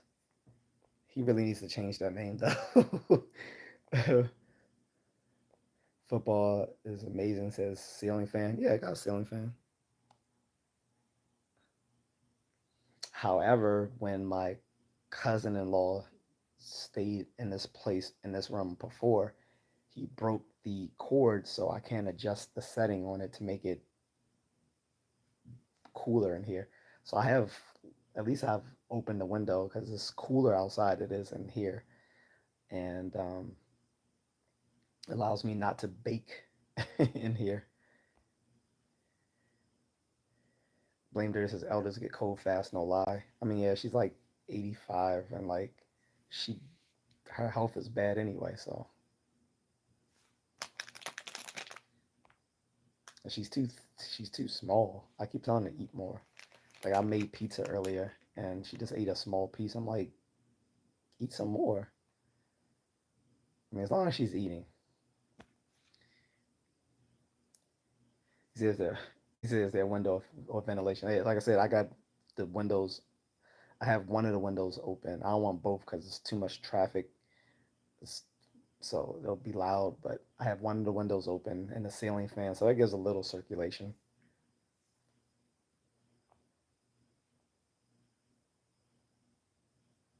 Miss Nita says happy birthday. Thank you, Miss Nita. I thought you would be asleep. Blame Dirty says put in 90 for me, lol. Oh, hell no. Hell no. No, so that actually happened during the summer too, Blame Dirty. I don't know if you were in my stream that day, but I was complaining that it actually got hotter with the heat was actually on at one point in the house. And I don't know how that happened. I think again because of my cousin downstairs, like her husband is very sickly, uh, and they get cold downstairs in the basement. Like if they wanted to, I would switch with them because I thought that's originally what she was going to ask me like a few months ago. But well, they probably like having more space downstairs because they got the dog, turtle. He, you know, and it's probably hard for him to get up and down the steps. So it's probably better for him on the basement level because well, it's not a basement. I'm sorry, it's not really like a basement. It's sort of like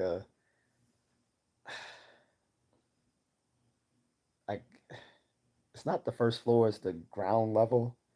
Yeah, so it's not the basement. It's just the ground level. Really, I keep calling it a basement, but it's really just the ground level. And the only steps he has to come up is to get up to the kitchen, or I guess come all the way up here for his shower. But I have, honestly, I can't say I've seen him shower every day. Maybe it's at the time where I'm asleep in the morning. I hope. But I have not seen him shower every day. Or maybe he takes a sponge bath or something, or a bird bath. I don't know, but he does not hit the shower every day. Um, any case, I'm not gonna keep putting that man on blast. So the heat was on at one point. I don't know if he put it on or if it's just messed up. But then afterwards, the AC just completely stopped working, and we had to, you know, have them come out and fix it. But it was baking in here, and like I said, what made it worse was even though it was hot outside, it was better outside than it was inside. So that was crazy.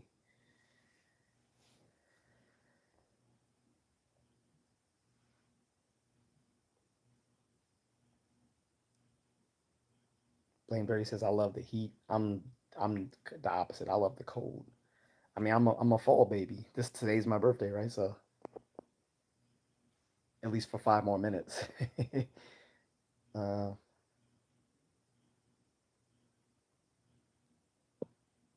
hold up, so guys. Let me respond to a message.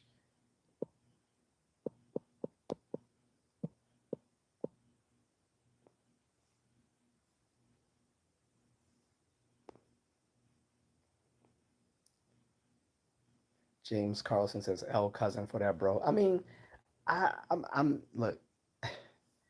He does some stuff I'm not cool with, but I don't get too down. I don't get too hard on the brother because you don't understand what he's going through. The man has type 2 diabetes. He has neuropathy.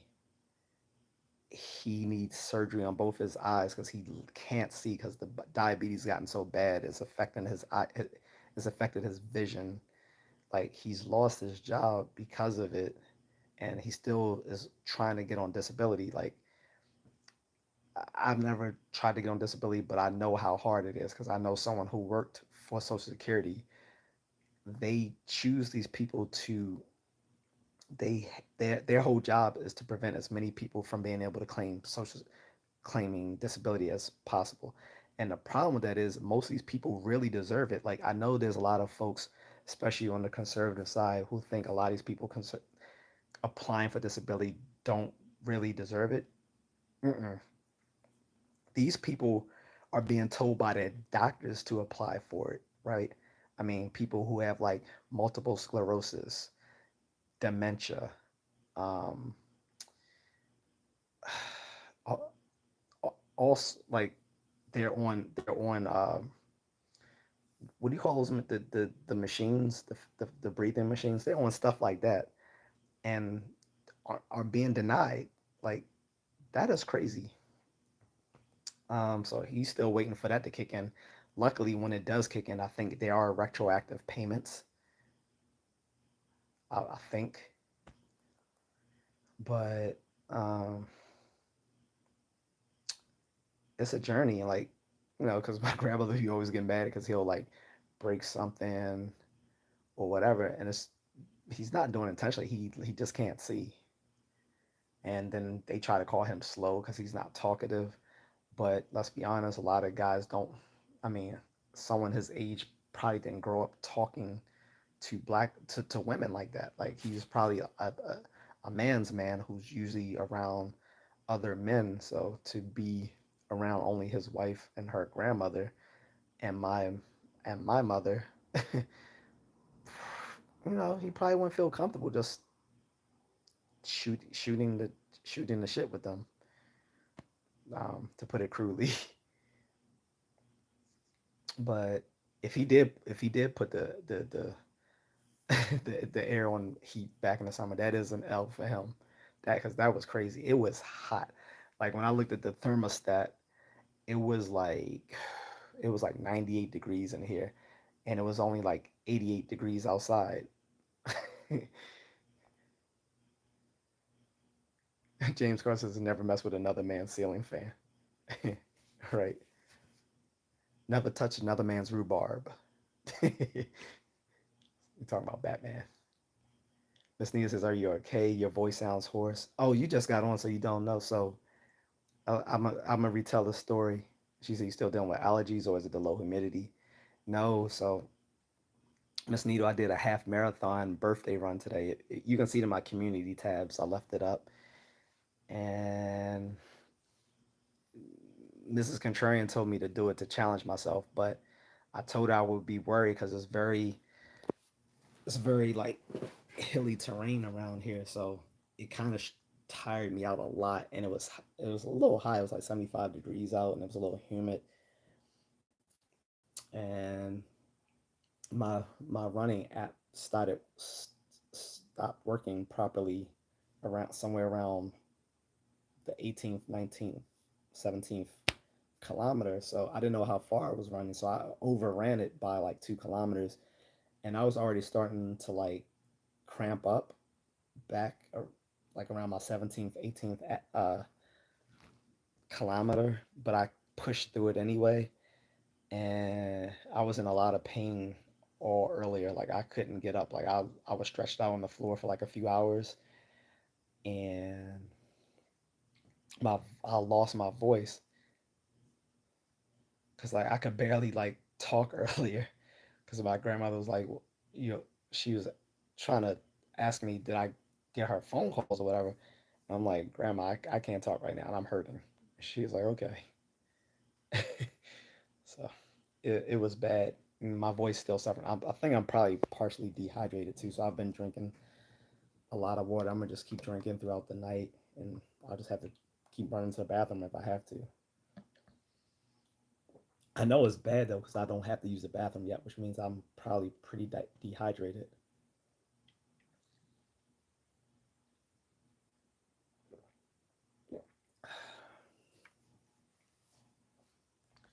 Um, Blame Dre says, "Oh, I messed that. I missed that live. Bet that felt horrible for you. You're a good person to adjust to everyone else. Respect. No, no problem for that." He said, "Sorry for my spelling. Autocorrect is consistently broken." I know, like, how's it autocorrect? It should be called auto miscorrect. That's what it should be called. It should be called auto miscorrect. Will Bratton says, "What are you talking about?" Well, if you just jumped into the live, you're gonna miss a lot of the context. Suggest you go back above in the chat. Blame Dirty says they will back him. They will back pay him in full. Good. Yeah, like I said, I heard they will do retroactive payments. And interestingly enough, last week tonight with John Oliver, the new episode is on disability right now. So I just started watching that before I started the live stream. So I'm gonna probably finish watching that after I get off and eat some of these little knockoff Chip Ahoy cookies that I got. Oh, and if you guys haven't noticed, I'm not wearing um my dog tags. They popped earlier. I don't know. I don't know how, but yeah, they popped. So I have to buy a new chain. The plates are fine, but I gotta buy like a new chain for them. So Missy says, "Oh wow, that's a pretty intense workout. Take it easy the next days." I know. I was listening to Mrs. Contrarian because I was like, I don't know. That's 21 is a lot. She was like, "Well, I thought you wanted to challenge yourself." So Liam says, "Dude is on the right side of history. Much respect." Thank you.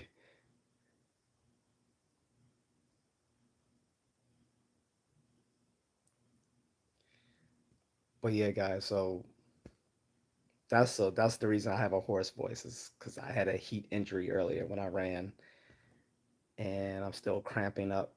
Like I said, I have a jar of pickles and pickle juice right here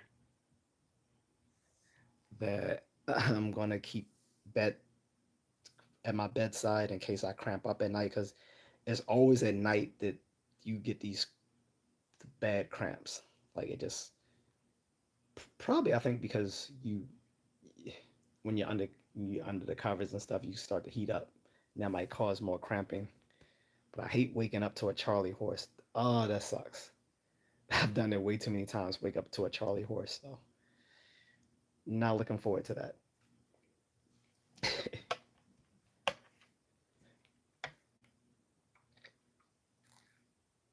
And it's still pretty bad because even like when I flex my legs, they start to cramp. That's why I said I wanted to stretch tonight, but I don't know if it's possible.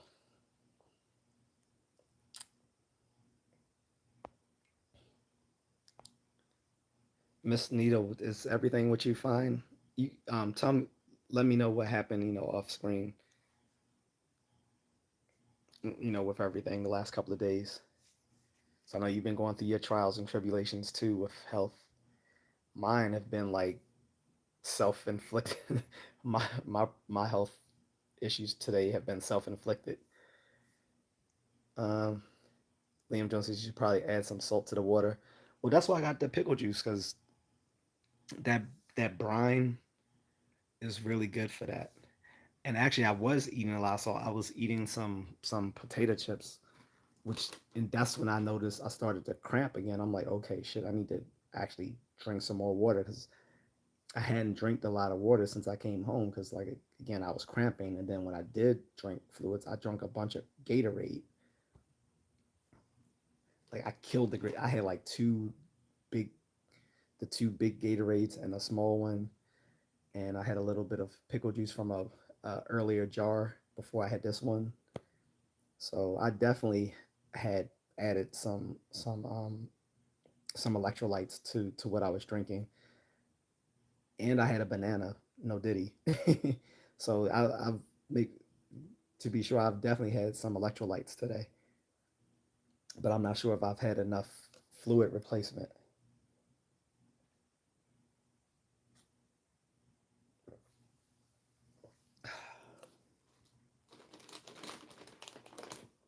But yeah, I've been eating chips.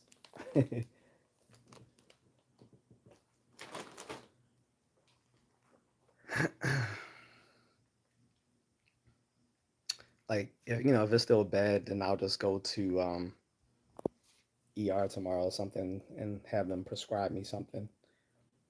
But I think I should be able to tough this one out. The last time I had like a mild heat injury like this was when I did my first 10-mile run back like this is only 4 years ago.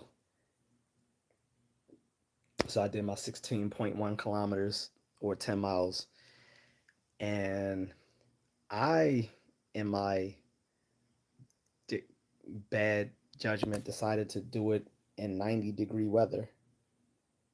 I would never do that again. I have ran again in 90-degree weather, but I have not ever attempted to go over 10 kilometers in 90-degree weather.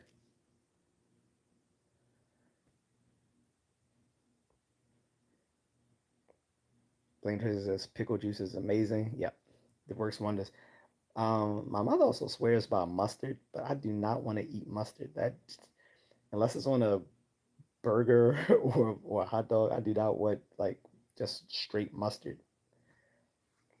But she says that work. She said that's more concentrated than pickle juice. It works better. But yuck. I can brave the pickle juice because it actually doesn't taste that bad because it's like semi-sweet. But mustard, that's hardcore.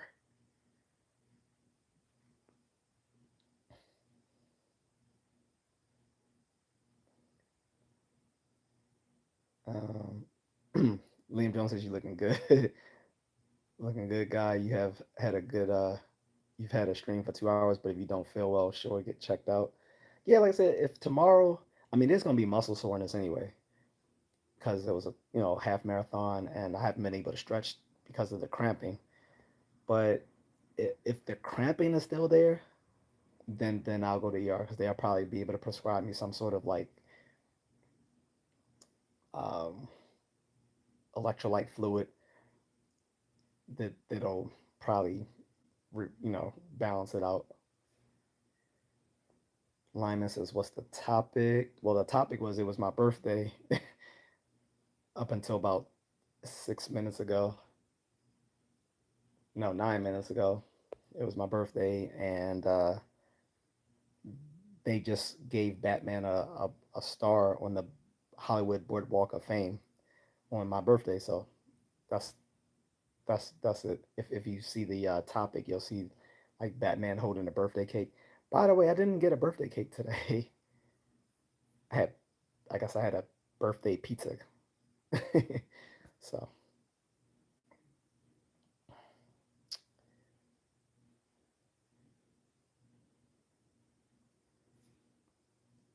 M3 Design says you look like Barack Obama.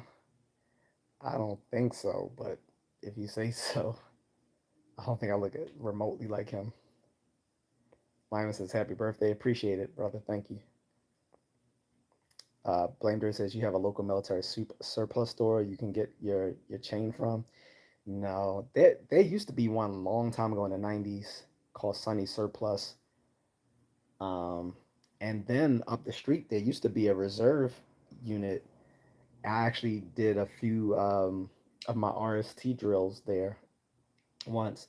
It was supply, so I can see why they closed it because supply, most of these, they were useless. They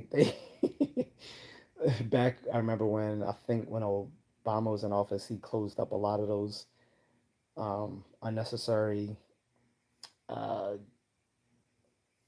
military stations, and that was one of them. The other one was my permanent duty station out Frederick. Not they didn't close Fort Detrick. They closed the reserve center located on located on Fort Detrick. They closed that up, but Fort Detrick, of course, is still there because that's where they do a lot of their medical testing at Fort Detrick. Um, but unfortunately, no, there's no local military surplus near me. There's, I think the closest one is like probably like an hour away. So I would be better off just, I would just order it online. M3 Designs says happy birthday, bro. Thank you. Appreciate it. Blame Dirty gave me a birthday cake. Thank you. Liam Jones says happy belated birthday. Life like that says hey Unc. Lyman says, do you and Miss Contrarian go camping often or not? Shh. We've gone camping, but it hasn't been often. She goes more than I do with her group. She has I've shot out her group before and did some videos with them.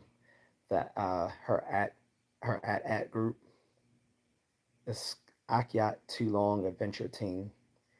They do a lot of like camping, hiking, and then they do philanthropy with it too. So they'll go camping and hiking somewhere, and then they'll do philanthropy with the local people who live there. And they've invited me to come out with them too. So I probably will when I return to the Philippines. I'll do that. But she doesn't always go on trips with them as well. But she is like their treasurer. So even if she's not always on trips with them, she does handle their accounting. Blame Bear says, if you need one, let me know. I have a surplus store a mile from my house and we'll mail it. Oh, I appreciate it, man. Yeah, I really appreciate it. I'll let you know if I can't find one. The place where I ordered this one, I can probably just get an easy replacement from them. That's not an issue.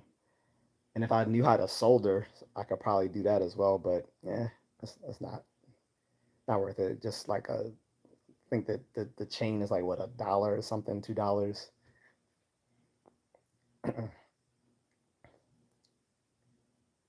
Life likes us says, oh, and thank you for your service. Appreciate it. Thank you.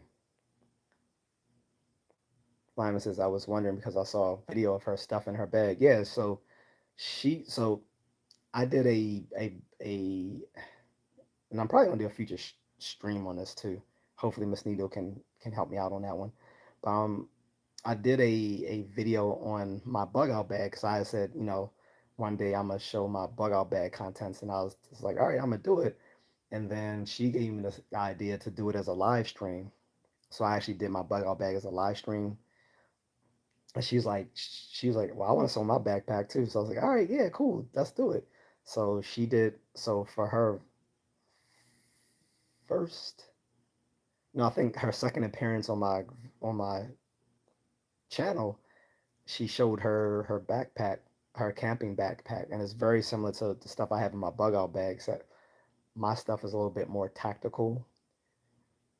Um, because she only has like the knife I gave her as a weapon, but I told her we can make a few tweaks to her camping gear, and it would also suffice to be a good bug out bag as well. So that's the video she did, and I think I'm gonna follow up on those two videos when I think I'm gonna do a topic on that, how people can survive in an SHTF scenario, because with things being so heated right now in the country with the election, and then with all these proxy wars going on globally, the with the recent thing with Israel and Lebanon, like we're inching ever closely to like a global war. So it might behoove people to know like different things they can do during the SHTF scenario. And I'm not gonna, if I do that topic, it won't be just me harping on my ideas, but I invite all the people from um, the doomsday community, the like the people who do like the wilderness stuff of or urban survival, all these sort of folks, I would invite them to actually give their opinions on that because I think it would help everyone, including myself. M3 says, you don't get a birthday cake, no problem, but you will get a prayer from me um, for you, bro. Thank you, M3 Design. Appreciate it. I think they are going to give me one. It's probably going to be on Saturday because, again, a lot of people just don't celebrate on Thursdays. So that's it, probably. It's just, it was a case of it being Thursday instead of it falling on a Friday or Saturday or Sunday. Which are always the best days for like birthdays, like Friday, Saturday, and Sunday. Because Saturday, I'm going to hang out with my homeboy and go back to the Jollibee. So if you guys haven't seen that video, I show a video of me and one of my friends going to the American Jollibee. But I'm gonna do another video when I go back because that one was like really, it was about like just only 4 minutes long, and we're just like talking. I'm not really showing the food, so I want to show the food more. Uh, but yeah, we're gonna go back Saturday. 'Cause like I said, it's easier to do things on Saturdays than Thursday.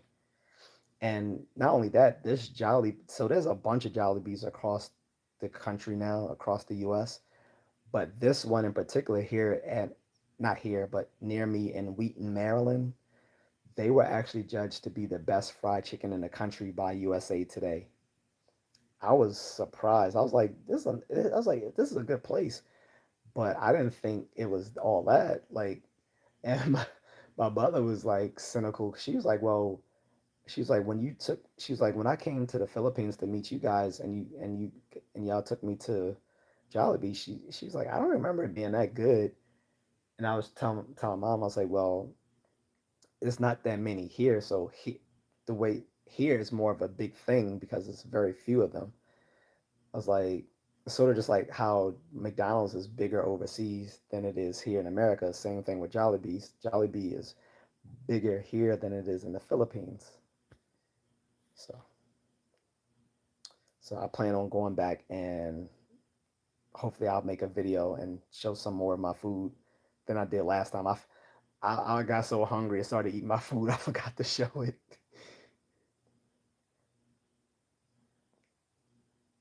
Lyman says I feel bad for veterans these days with these liberal presidents like Obama and Biden. It takes forever to make a claim at the VA. With Trump, they started working because Trump didn't play games. Uh, yeah, the VA is the I really can't blame them. The VA has the VA has had problems for decades. Ask any veteran like this. I can't say whether it was just Democratic presidents. I think it's been under both.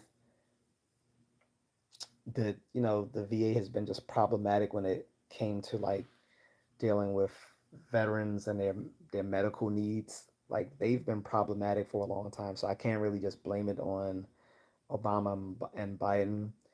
Um, and I don't know if they've had any policies specifically that made it harder to claim disability. However, that's something separate from SSI or SSDI because you can claim full. So here's a good thing for a veteran: you can get 100% disability as a veteran and still be like a full time employee on the civilian side. And I know there's folks who do it. Like that's why you'll know they're a 100% VA disability veteran because these are the guys who don't put up with any shit at the office. They be like, yeah, I need you to come in. Nah, I'm not doing that. Fuck you. Don't you care about the job? I'm good. Like they get 100% disability. They don't give a shit. But no, it it is difficult to claim disability in VA, but I think it's I could be wrong. If some other veterans want to tell me what they think, but I think it's harder to claim disability for Social Security than it is through Veteran Affairs. But again, let me clear my throat. Sorry.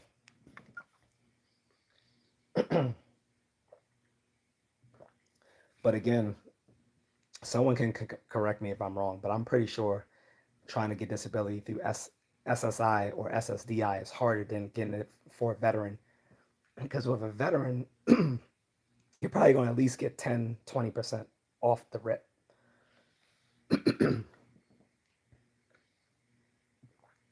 It's that 100% that's tricky. Um,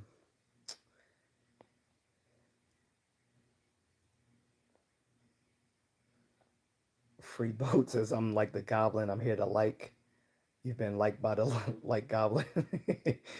That's what's up.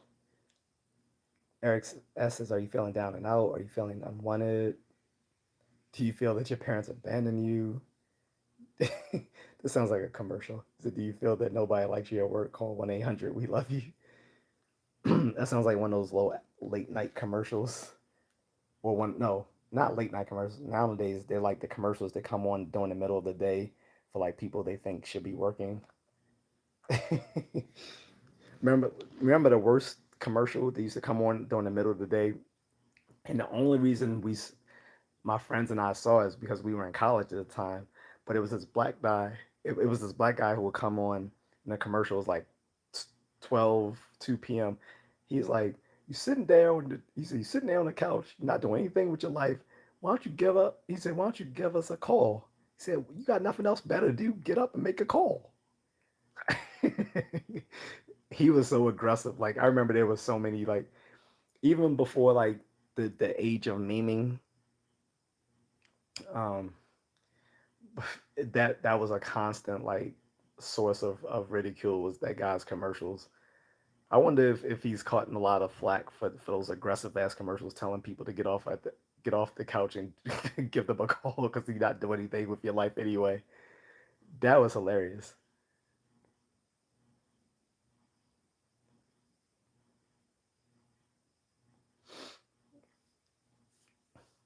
Great Skyrim says Free Diddy. He's done nothing wrong.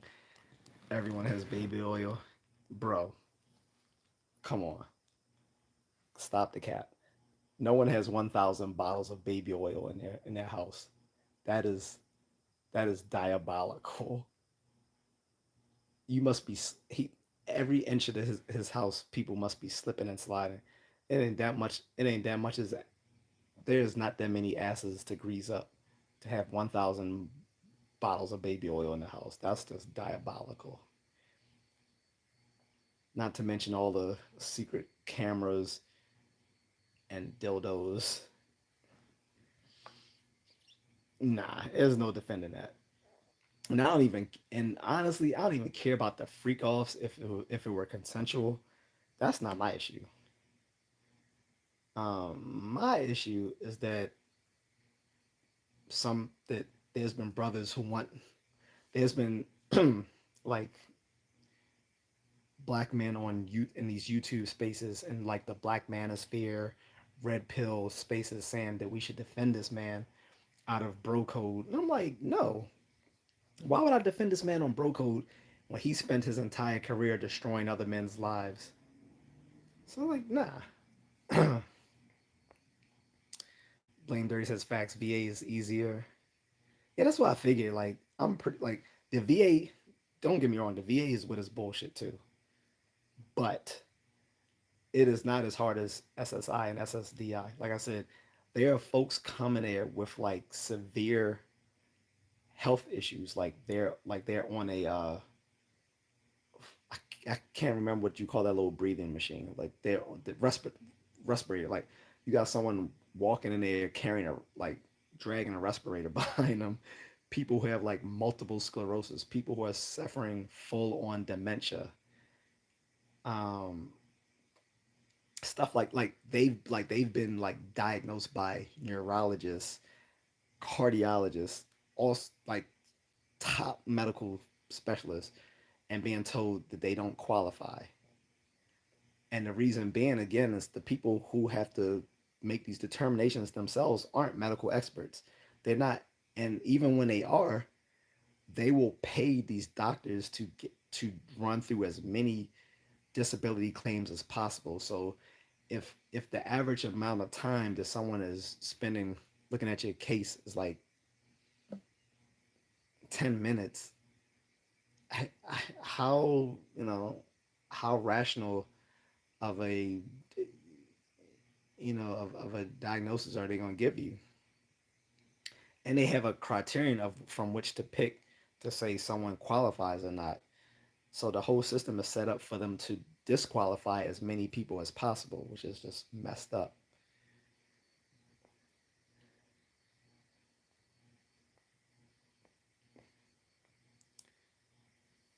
Eric says, haha, made you smile and laugh. Good night. God bless you, family. God bless your family and you. Thank you, Eric.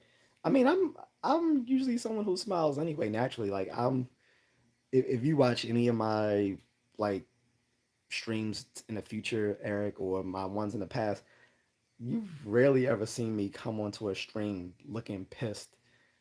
Even if I was like feeling pissed, I don't project that. Like only time you'll see me get like annoyed is with like people like, just being trolls and being, you know, you know, trying to derail the stream.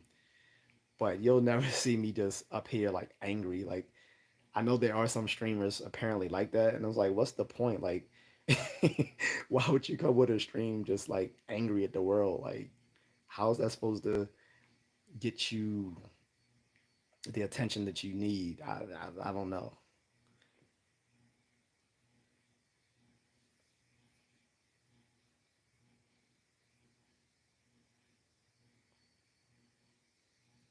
Bernardo says he has ashy skin. I don't know. I don't know if you're referring to me, but you can clearly say it has no ashy on me. You may see some gray hair, but that's not ash. Robert says, "Is it really your birthday? How old are you?" No, it really. I won't lie about that. That's weird. No, September 26th was my birthday. It's, just happened half an hour ago. Um, I turned 47. Bernardo says he smacked Cassie Meek Mill. It's more about him. Like he's done so many things in his career, man. Like, bro, like he's in his early point of his career in the early '90s. He threw a charity event in which someone got killed. Um, he put Craig Mack on the map as his first artist on the Bad Boy label, and then completely shitted on that man and played him against Biggie. Um, he when Mace was pretty much like the person doing all the writing for Bad Boy after Biggie died, he never compensated that man for a lot of the stuff he did, and he jerked him around like with his own like when he wanted to get his masters. He he claimed he only did one album with that guy, which was completely false. Because you'll see him on Hot 97. No, I don't think it was Hot 97. I think he was on The Breakfast Club, um, claiming he only did one album with Mace. Like, dude, that's a lie. You did three albums with Mace. You did the one with him back in '97. You did the one with him in '99, and that's when he up and left because he didn't want to be part of the industry anymore. Excuse me. Yeah, he didn't want to be part of the industry anymore. He left and became saved and ended up becoming a preacher. Then he came back for a third album under Bad Boy just because he wanted to use that money to raise to build a church in Atlanta. He tried to get out of his record deal with Puffy with under Bad Boy, and he wouldn't let him because at the time 50 Cent was trying to put him on his junior label, and Puffy refused to sell um, to sell the rights to Mace music to 50. That's when they first started beefing. This is like back in like 2005 because he wanted to come back onto G Unit under his old moniker, Mace Murder, which is what he was known for before he first signed to Bad Boy when it was Killer when he was with Cameron. It was Killer Cam, Big L, and Mace Murder. Of course, Big L got shot and died. He's one of the top. He's one of those people refer to as in the top five of hip hop greats. Um, but yeah, he wanted to go into G Unit. He wouldn't let him. So it's like that's a lie when you said I only did one album with him. Now on top of that, Mace also did a group album with some friends and his sister, um, called Harlem World. That wasn't under Bad Boy. It was under Entertainment Records at the time. The same people who originally signed Cameron, but Puffy was still a part of that because he couldn't make any music without it being part of Bad Boy. So he jerked him around.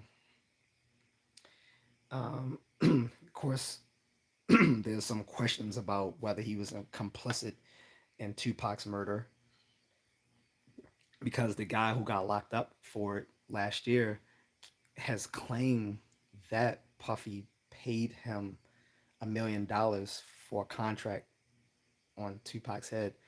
Also, it's alleged that he didn't care that if Biggie got killed or not because at the time Biggie was trying to get out of his Bad Boy contract because he had just formed his own record label with Big Lance, Big Un Lance Rivera, the one who formed Entertainment, but it was originally called Undias, which was a collaboration between Big and Lance. Uh, they formed their own record label. Biggie was trying to get out of it, and he was supposed to be on tour in Europe when he went to LA to that Soul Train Music Awards and got shot. It was no point for him to be there. Mason went to Europe, and he knew it was stuff going down. He shouldn't have.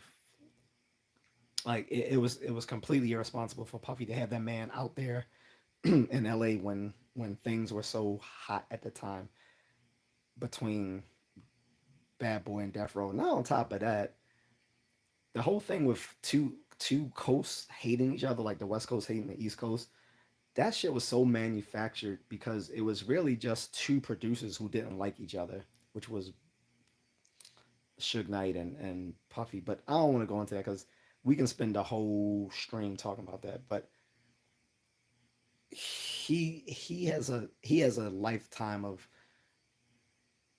just destroying people's lives. So I feel no sympathy right now for him at all. Plus, still a billionaire, so I'm definitely not gonna feel sorry for a billionaire in prison.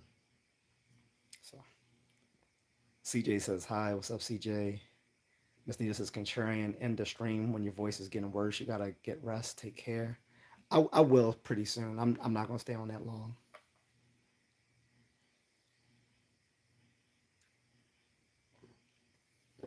My my desktop just came on for no reason. I don't know why. Maybe it's telling me something too. Gudu says hi, sir. What's up? C4 says, "Is it hot in your room? You're sweating like hell." It is hot. I have a ceiling fan on and I have the window open, but the air isn't on. So Red Star says, Platano, I need $5. Well, I suggest you go hit someone up on Cash App for it. Morris says, are you good? I F with Diddy. Well, good for you. I don't. I'll still listen to his music, but because I'm not gonna stop listening to the artist that I love listening to just because he messed up. Dane says, God bless. So yeah, guys, I'm probably gonna get off pretty soon. I just wanted to like, you know, talk about kind of like celebrate the fact that it was my birthday and Batman got his star on the Hollywood Walk of Fame on my birthday. So I thought that was kind of cool.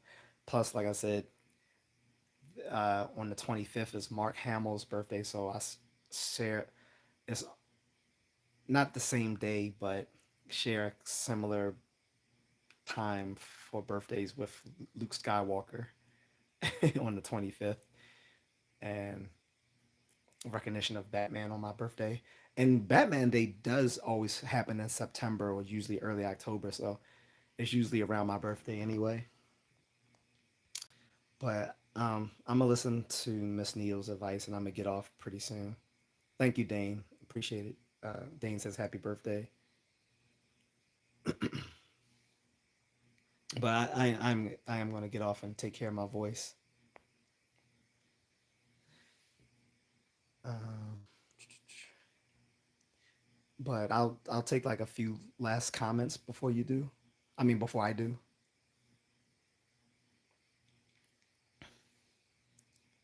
Death of Rage says I hope you have a good one. Thank you. I appreciate it. I gotta fix my dog tags too, so if I can, I will probably hit up Blame Dirty. Guys, if you ever want to hit me up as well, I am available on my I keep my socials connected to this account are all linked in my description. So my IG, this link to this page is on my link is in my description. My Facebook account, this link to this account is in my description. It's not my personal page, it's my professional account that I link to this because I pretty much share everything I do on here on my Facebook account. And my IG, I share some things. Then other stuff is just like, crazy little stuff I post. But if people want to talk to me offline about something, they can do it on either of those of my socials, IG or Facebook, with the descriptions, well, with the links in my description. Or you can just email me. Uh, I don't use Snapchat because I know Moonlit Fern tells me to try to reach him on Snapchat, but I really dislike Snapchat. I think it's just a Gen X thing. I just never thought it made sense to me, and I've tried. I have used it before, but it just seemed completely pointless. Um, oh, and also if you want to support me, you can subscribe to the channel with the membership. It starts at $2.99. But if anyone wants to get the top membership level at $9.99, not only will you get an insight to all of my little stuff I do on here, but for the people who reach that top membership level, I will invite them to be on my live stream with me.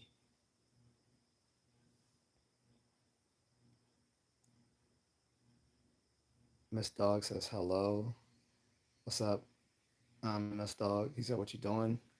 I'm about to go actually, but I was just celebrating my birthday and the um, Batman's Hollywood Boardwalk star. Deathridge says I just sub. Thank you, and I hope I'm saying your username correctly.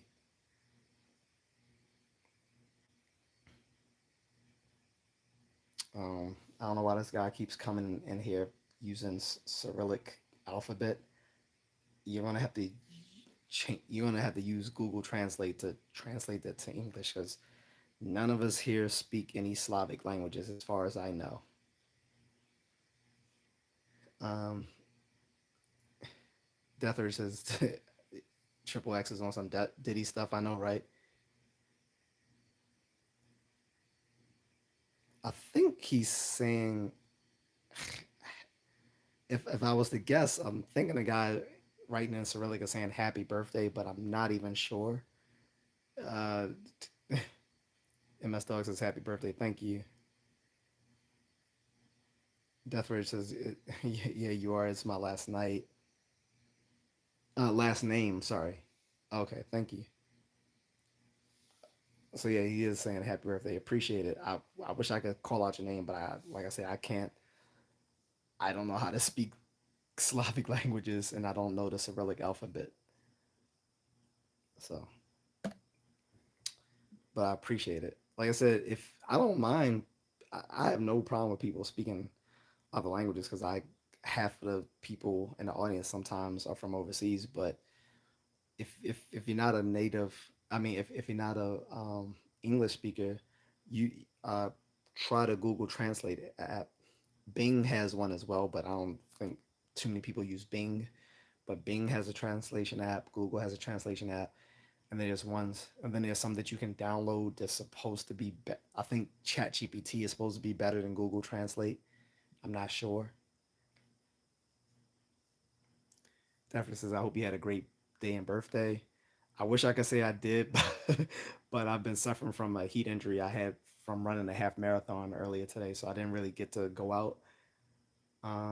So hopefully I will tomorrow and Saturday. I'm gonna go out to Jollibee's here in Wheaton, Maryland, because I went there like a half and about a month and a half ago, and I'm going back because it just got rated as the best fried chicken in the country by USA Today. I'm not even lying. So I'm gonna go back, and this time I'm gonna buy a whole bucket of chicken joy to bring back to the house so the family can try it. But I want to go back and try some of the other stuff that I didn't get last time.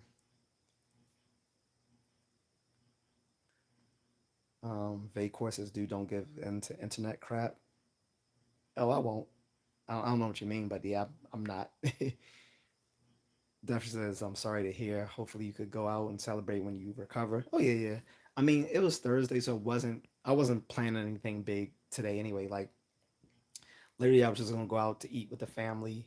Hopefully, this weekend I'll have maybe some birthday cupcakes. I don't really like a traditional birthday cake anymore, just because it's too sweet and mushy for me. So I'll like have like birthday cupcakes. The lady next door to my mom, she used to work at a I forgot what the name of that bakery is, but she used to work at this place in the mall. There was a baker, like a well named famous bakery. I can't remember the name, but after it closed, she just started making food out of her house, and she's made a living from it. So she normally does like all our little festivities for birthdays and holidays, stuff like that. So shout out to Miss Rhonda. And she's nice. She's like sometimes like I'll see her like bringing in supplies, and I'll if I'm outside, I'll just help her bring her stuff into her house. And sometimes she gives us free food. So Desiree says they released a new Penguin show that is a part of recent Batman movies. I know. I don't have a Max subscription, so I'm gonna watch it on my Cinema HD app, but I can't find a working stream for it yet.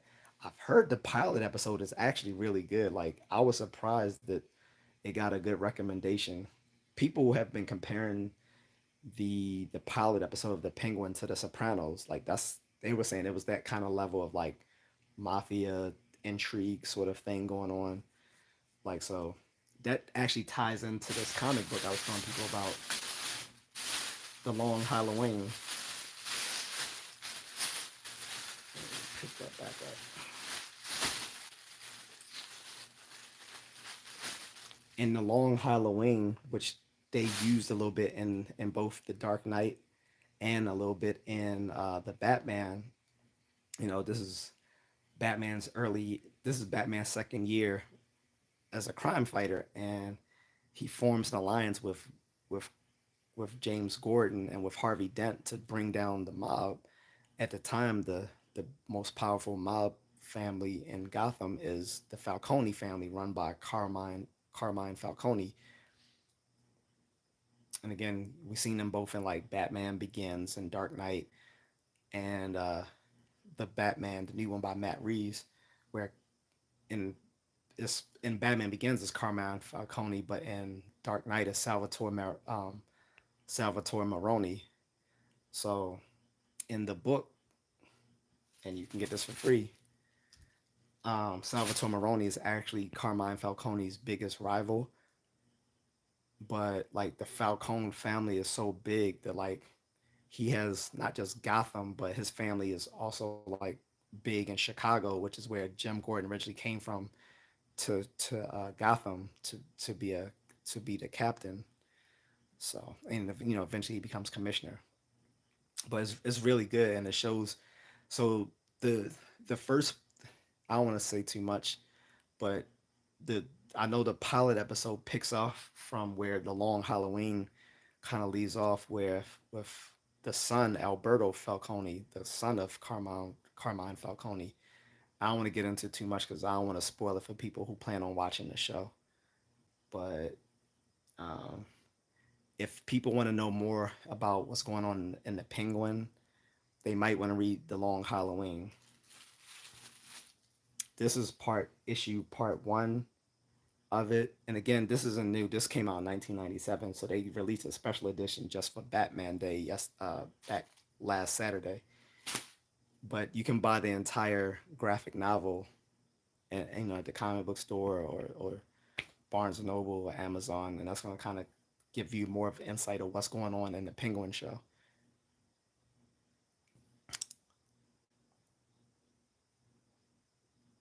He says Owl Lamp. I I think that's Deathry says Miss Rhonda the goat. Right.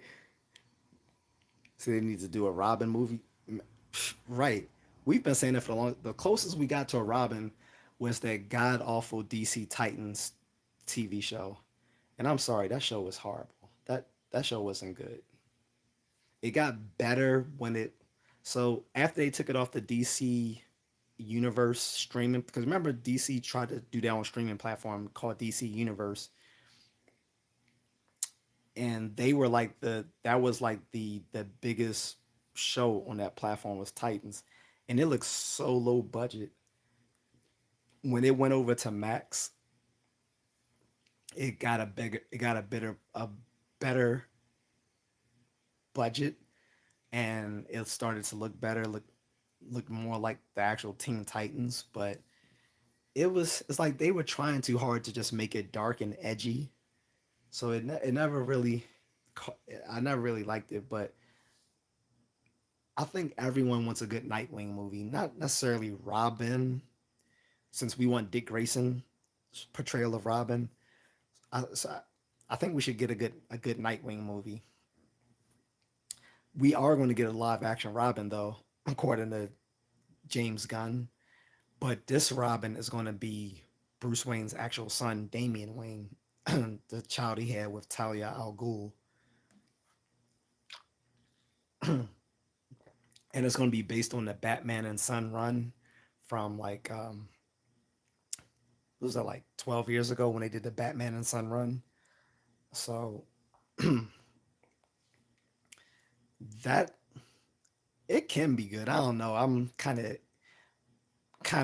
antsy about it because no one really liked Damian Wayne as a character, even now. And the guy who made him, well, he didn't originally make him. He originally came out of a book called Son of the Demon. But when they brought him back into the fold, into the Batman universe, the writer said he intentionally made Damian Wayne annoying.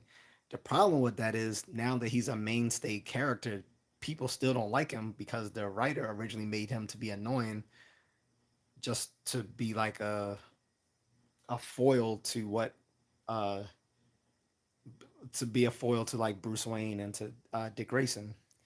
But now that that image of him has stuck, now they try to make him more likable.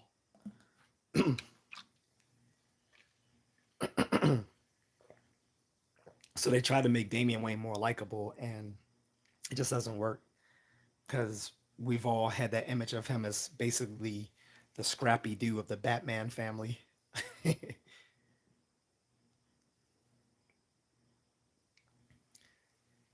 uh,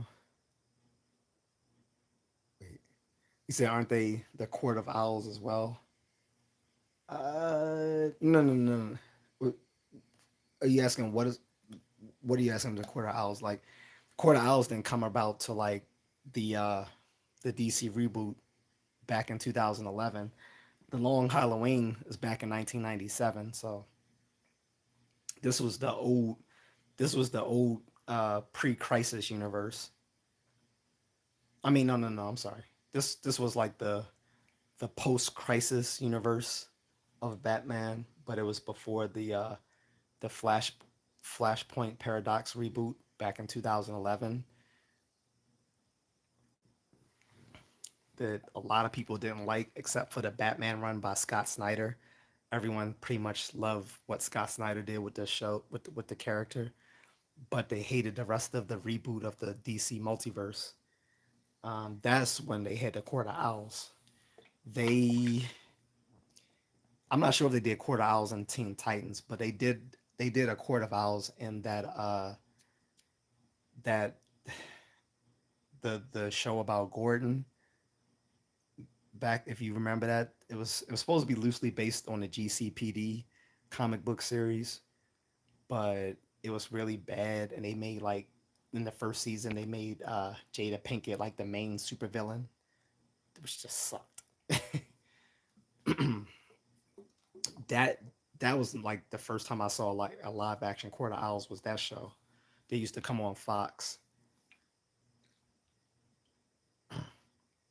It was just oh that's right. It was just called Gotham, and it sucked. Deathler says I mostly watch because Beast Boy is my favorite. Not gonna lie, Starfire and Titans though.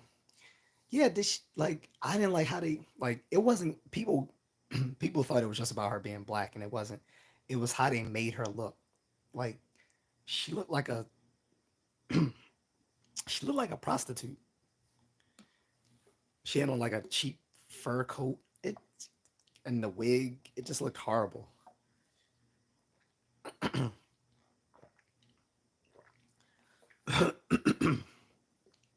And Beast Boy, like it ain't even do Beast Boy right. Like he should have been all green instead. He was. I get it. It would have been a lot of like practical effects to make him green, but it just making his hair green that just was kind of goofy. And versus F Batman, Robin, and Titans. I know like that pissed a lot of people off. They was like, what? And then Batman was old as dirt. He was the guy from Game of Thrones that played Daenerys' protector, Sir whatever his name was. But I was like, that dude is too old to be playing Batman.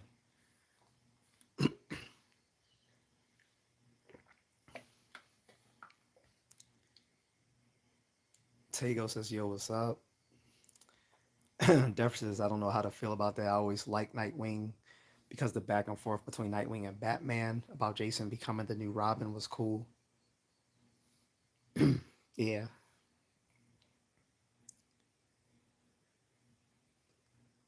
Tago says, is this a nerd conversation? Yeah, it is. Well, the whole topic of today, Tago, was it was my birthday and it was the day that Batman finally got a star on the Hollywood Boardwalk of Fame. So from the beginning, this was going to be like a nerdy, a nerdy live stream. The other says when you mentioned the Falcons, I asked if they were running the Court of Owls too. Oh, the Falcons, Falcons. Oh no, oh, you mean the Falcones? No. So if you haven't gotten that book, you should get it. It's called. It's two parts. It's the City of Owls and the Court of Owls. So the backstory about the Court of Owls is that they've always existed in Gotham. Like they're so yes, like the mob is like the it's like the underside of Gotham, but they are something that's existed even before the mob or anything else. Like they've been there since like the like the 16 1700s, just like pulling strings for everything that goes on in Gotham. But Batman has always been sort of the antithesis to their plans. But for the most part, because he was unaware of them, he didn't really interfere in everything they did because like they didn't like they were so well connected to everyone and everything going on in Gotham. So they are more they are a bigger menace than the Falcones or the Maroni family or any other crime family. Like they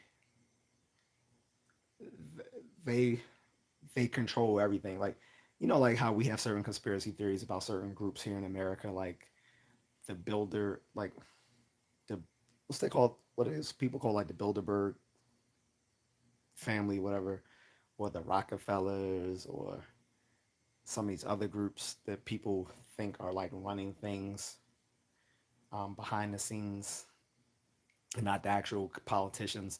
So this is like that the version of what people think about in like in real life happening in the comics, where the Court of Owls is just these very affluent people who are connected to everything that goes on in and around Gotham. So if you haven't read City of Owls or Court of Owls, you should get it. Marion says, "Hello, how are you?" I'm doing well, Marion. Thank you. What's going on? I'm about to go, guys, because my voice is really getting worse. Doctor says, "Yeah, I really hope James Gunn does justice to the universe."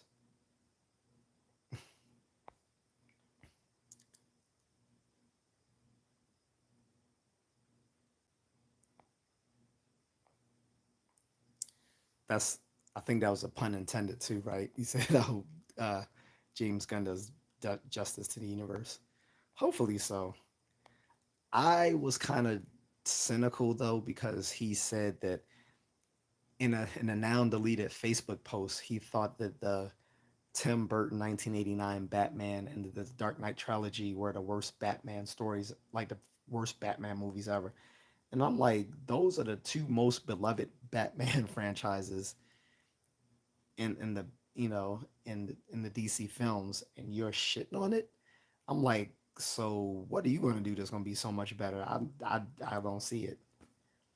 I mean, so far he's done what the Suicide Squad and the spinoff Peacemaker.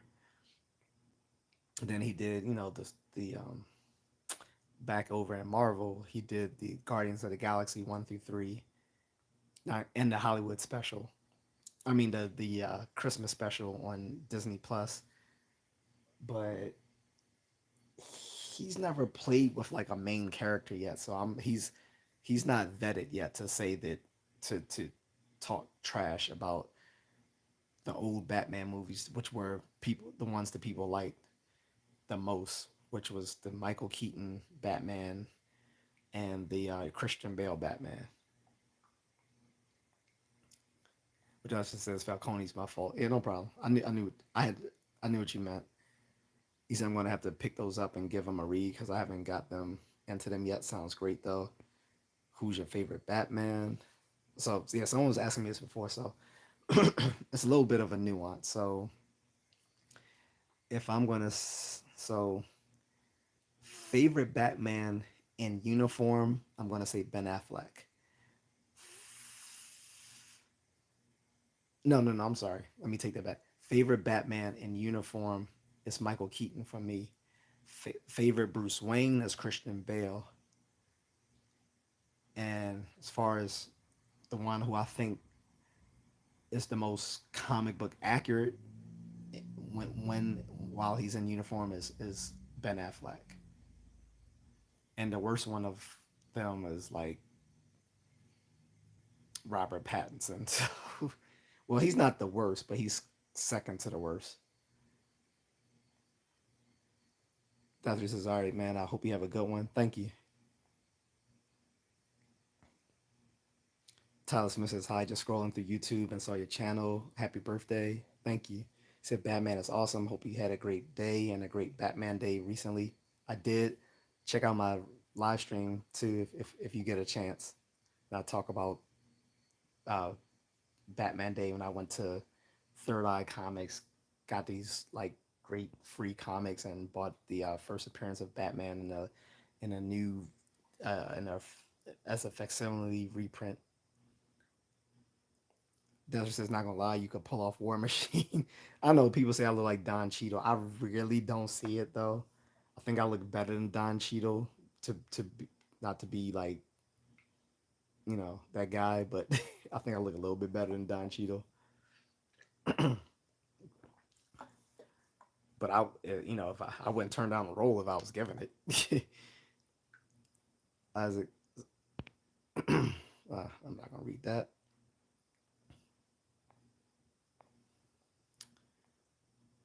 Definitely says a lot of people are saying Ben Affleck is Batman in real life because of the divorce he got into. They said he's consumed by the darkness like Batman.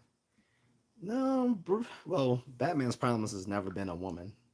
So, well, actually, that's not true. Talia al Ghul was a problem, and Poison Ivy was a problem, and a bunch of examples. But you know what I mean. Like he wasn't in like relationships with them. The only one he's been in like a relationship with was Catwoman, and it has been tumultuous, especially the last one where they had the Batman wedding and then she called it off at the last minute.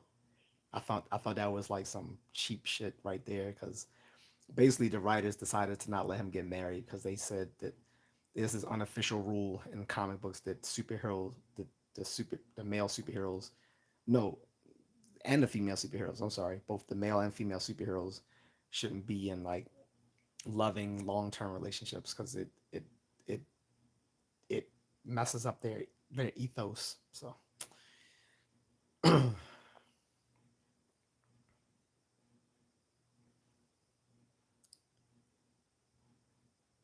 Joe Smo says, "Who's the simp?"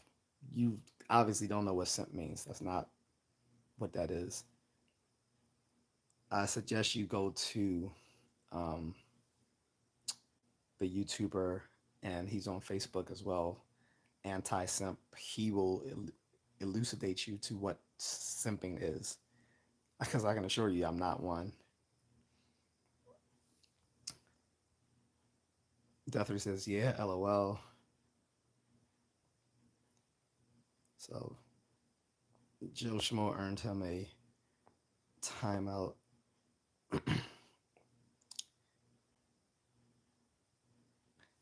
Deathry says, "Rage bait is 2020 is 2024 in 2024. This is crazy." I I don't know whom are they supposed to like. They try so hard to upset people. It's not gonna upset me. I'm just gonna think they're stupid. I'm not gonna get mad. It's like if someone gives you a present that you refuse, who does that present belong to? So,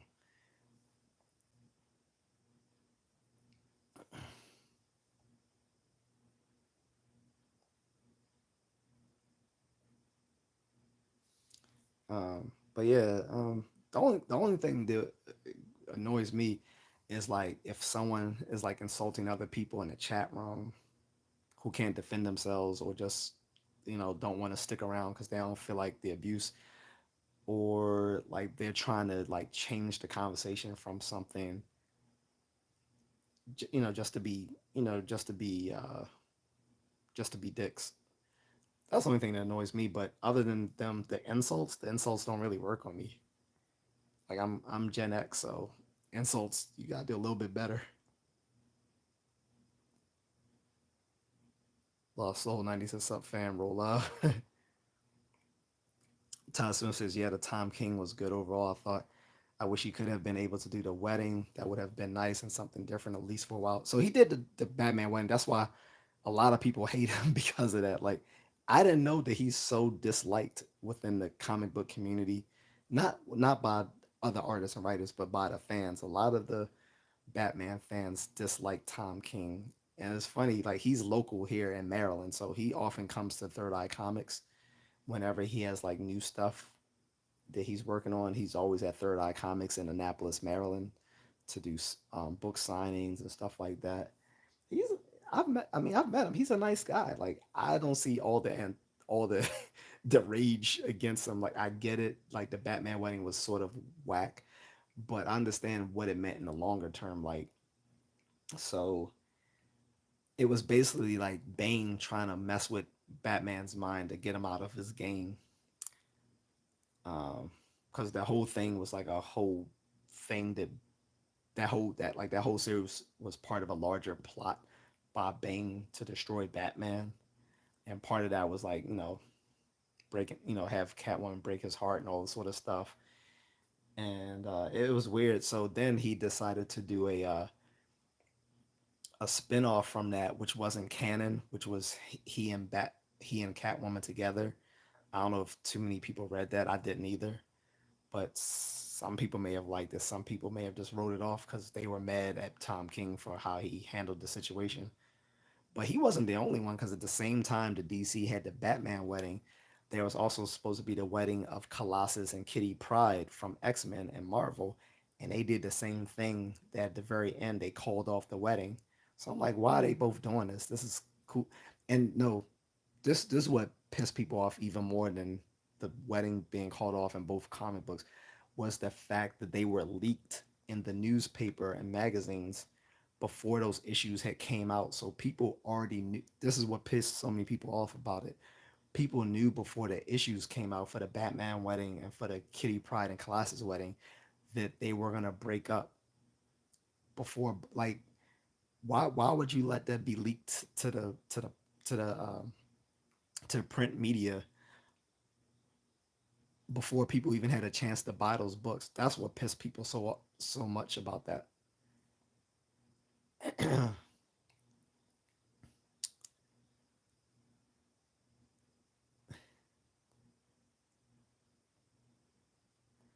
Deathridge says, "What do you think about the Invincible series?"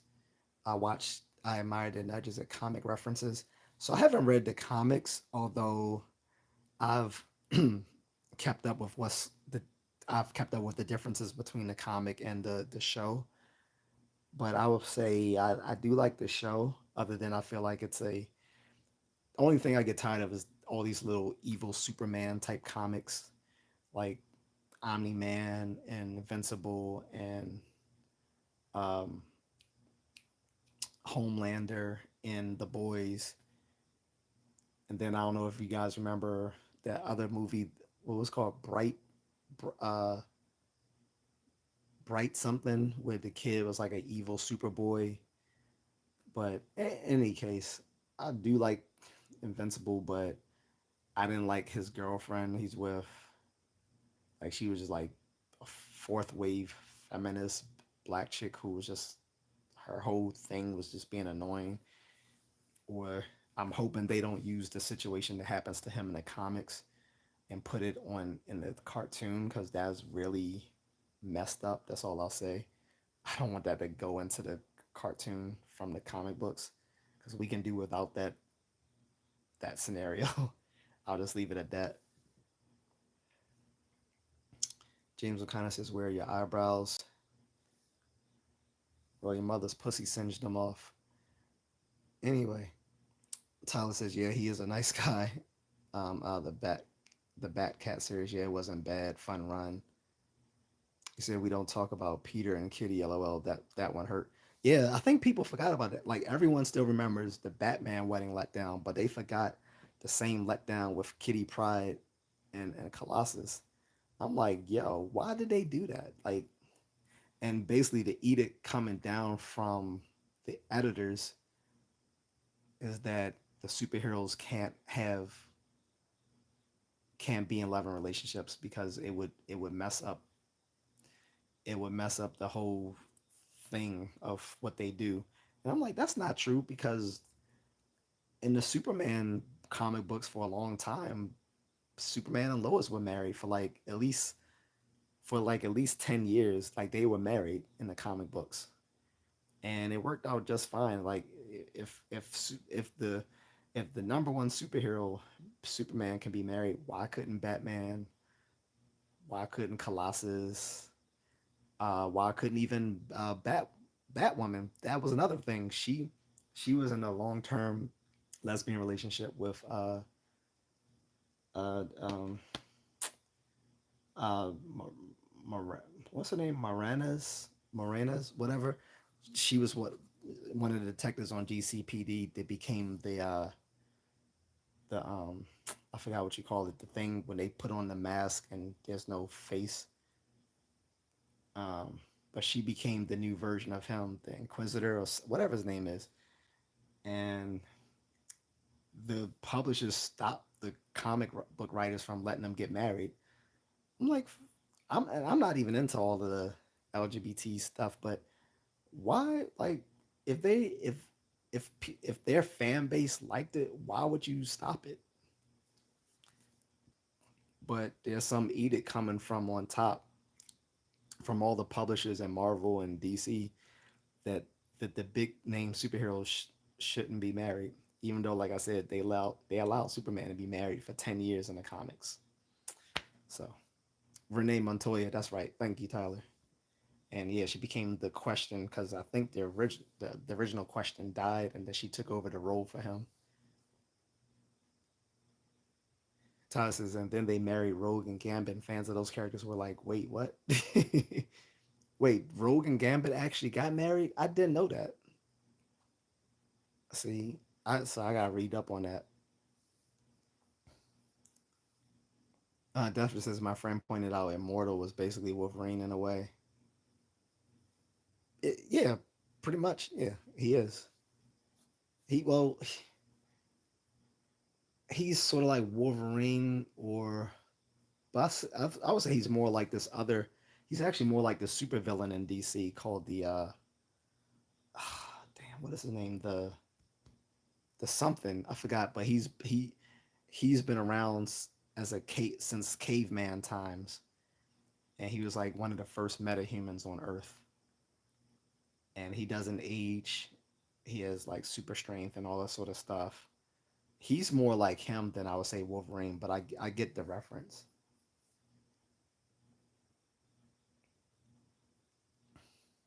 Tyler says, yeah, they got married at Peter and Kitty's wedding, so a marriage happened, just not the one advertised.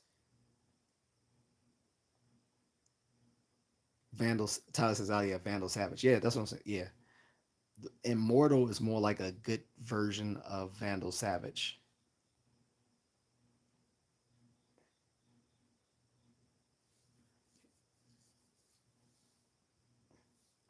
Definitely says, yeah, they did him justice in Young Justice. That show was amazing. Yeah, Young Justice was the shit. I didn't like the last season as much, but it was good. Like it was good, but the last season was my least favorite of them. The first three seasons were the best. Um, Probably just because I couldn't get into all the stuff with the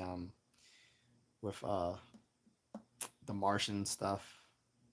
Kind of that wasn't as good.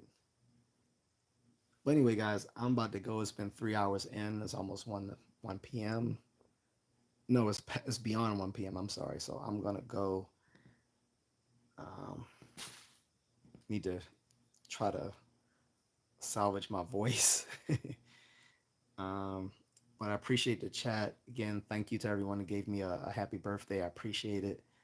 Um, and again, guys, you can go check out the stuff on DC showing Batman getting his due credit in Hollywood with the Hollywood star. That's pretty awesome. And like I said, there's other fictional characters who have Hollywood stars as well. So it's not only Batman. Like there's other fictional characters with stars on on the Hollywood Boardwalk of Fame. People like Bugs Bunny and stuff like that. So all right, guys, you have a good one as well. Thank you. Bye.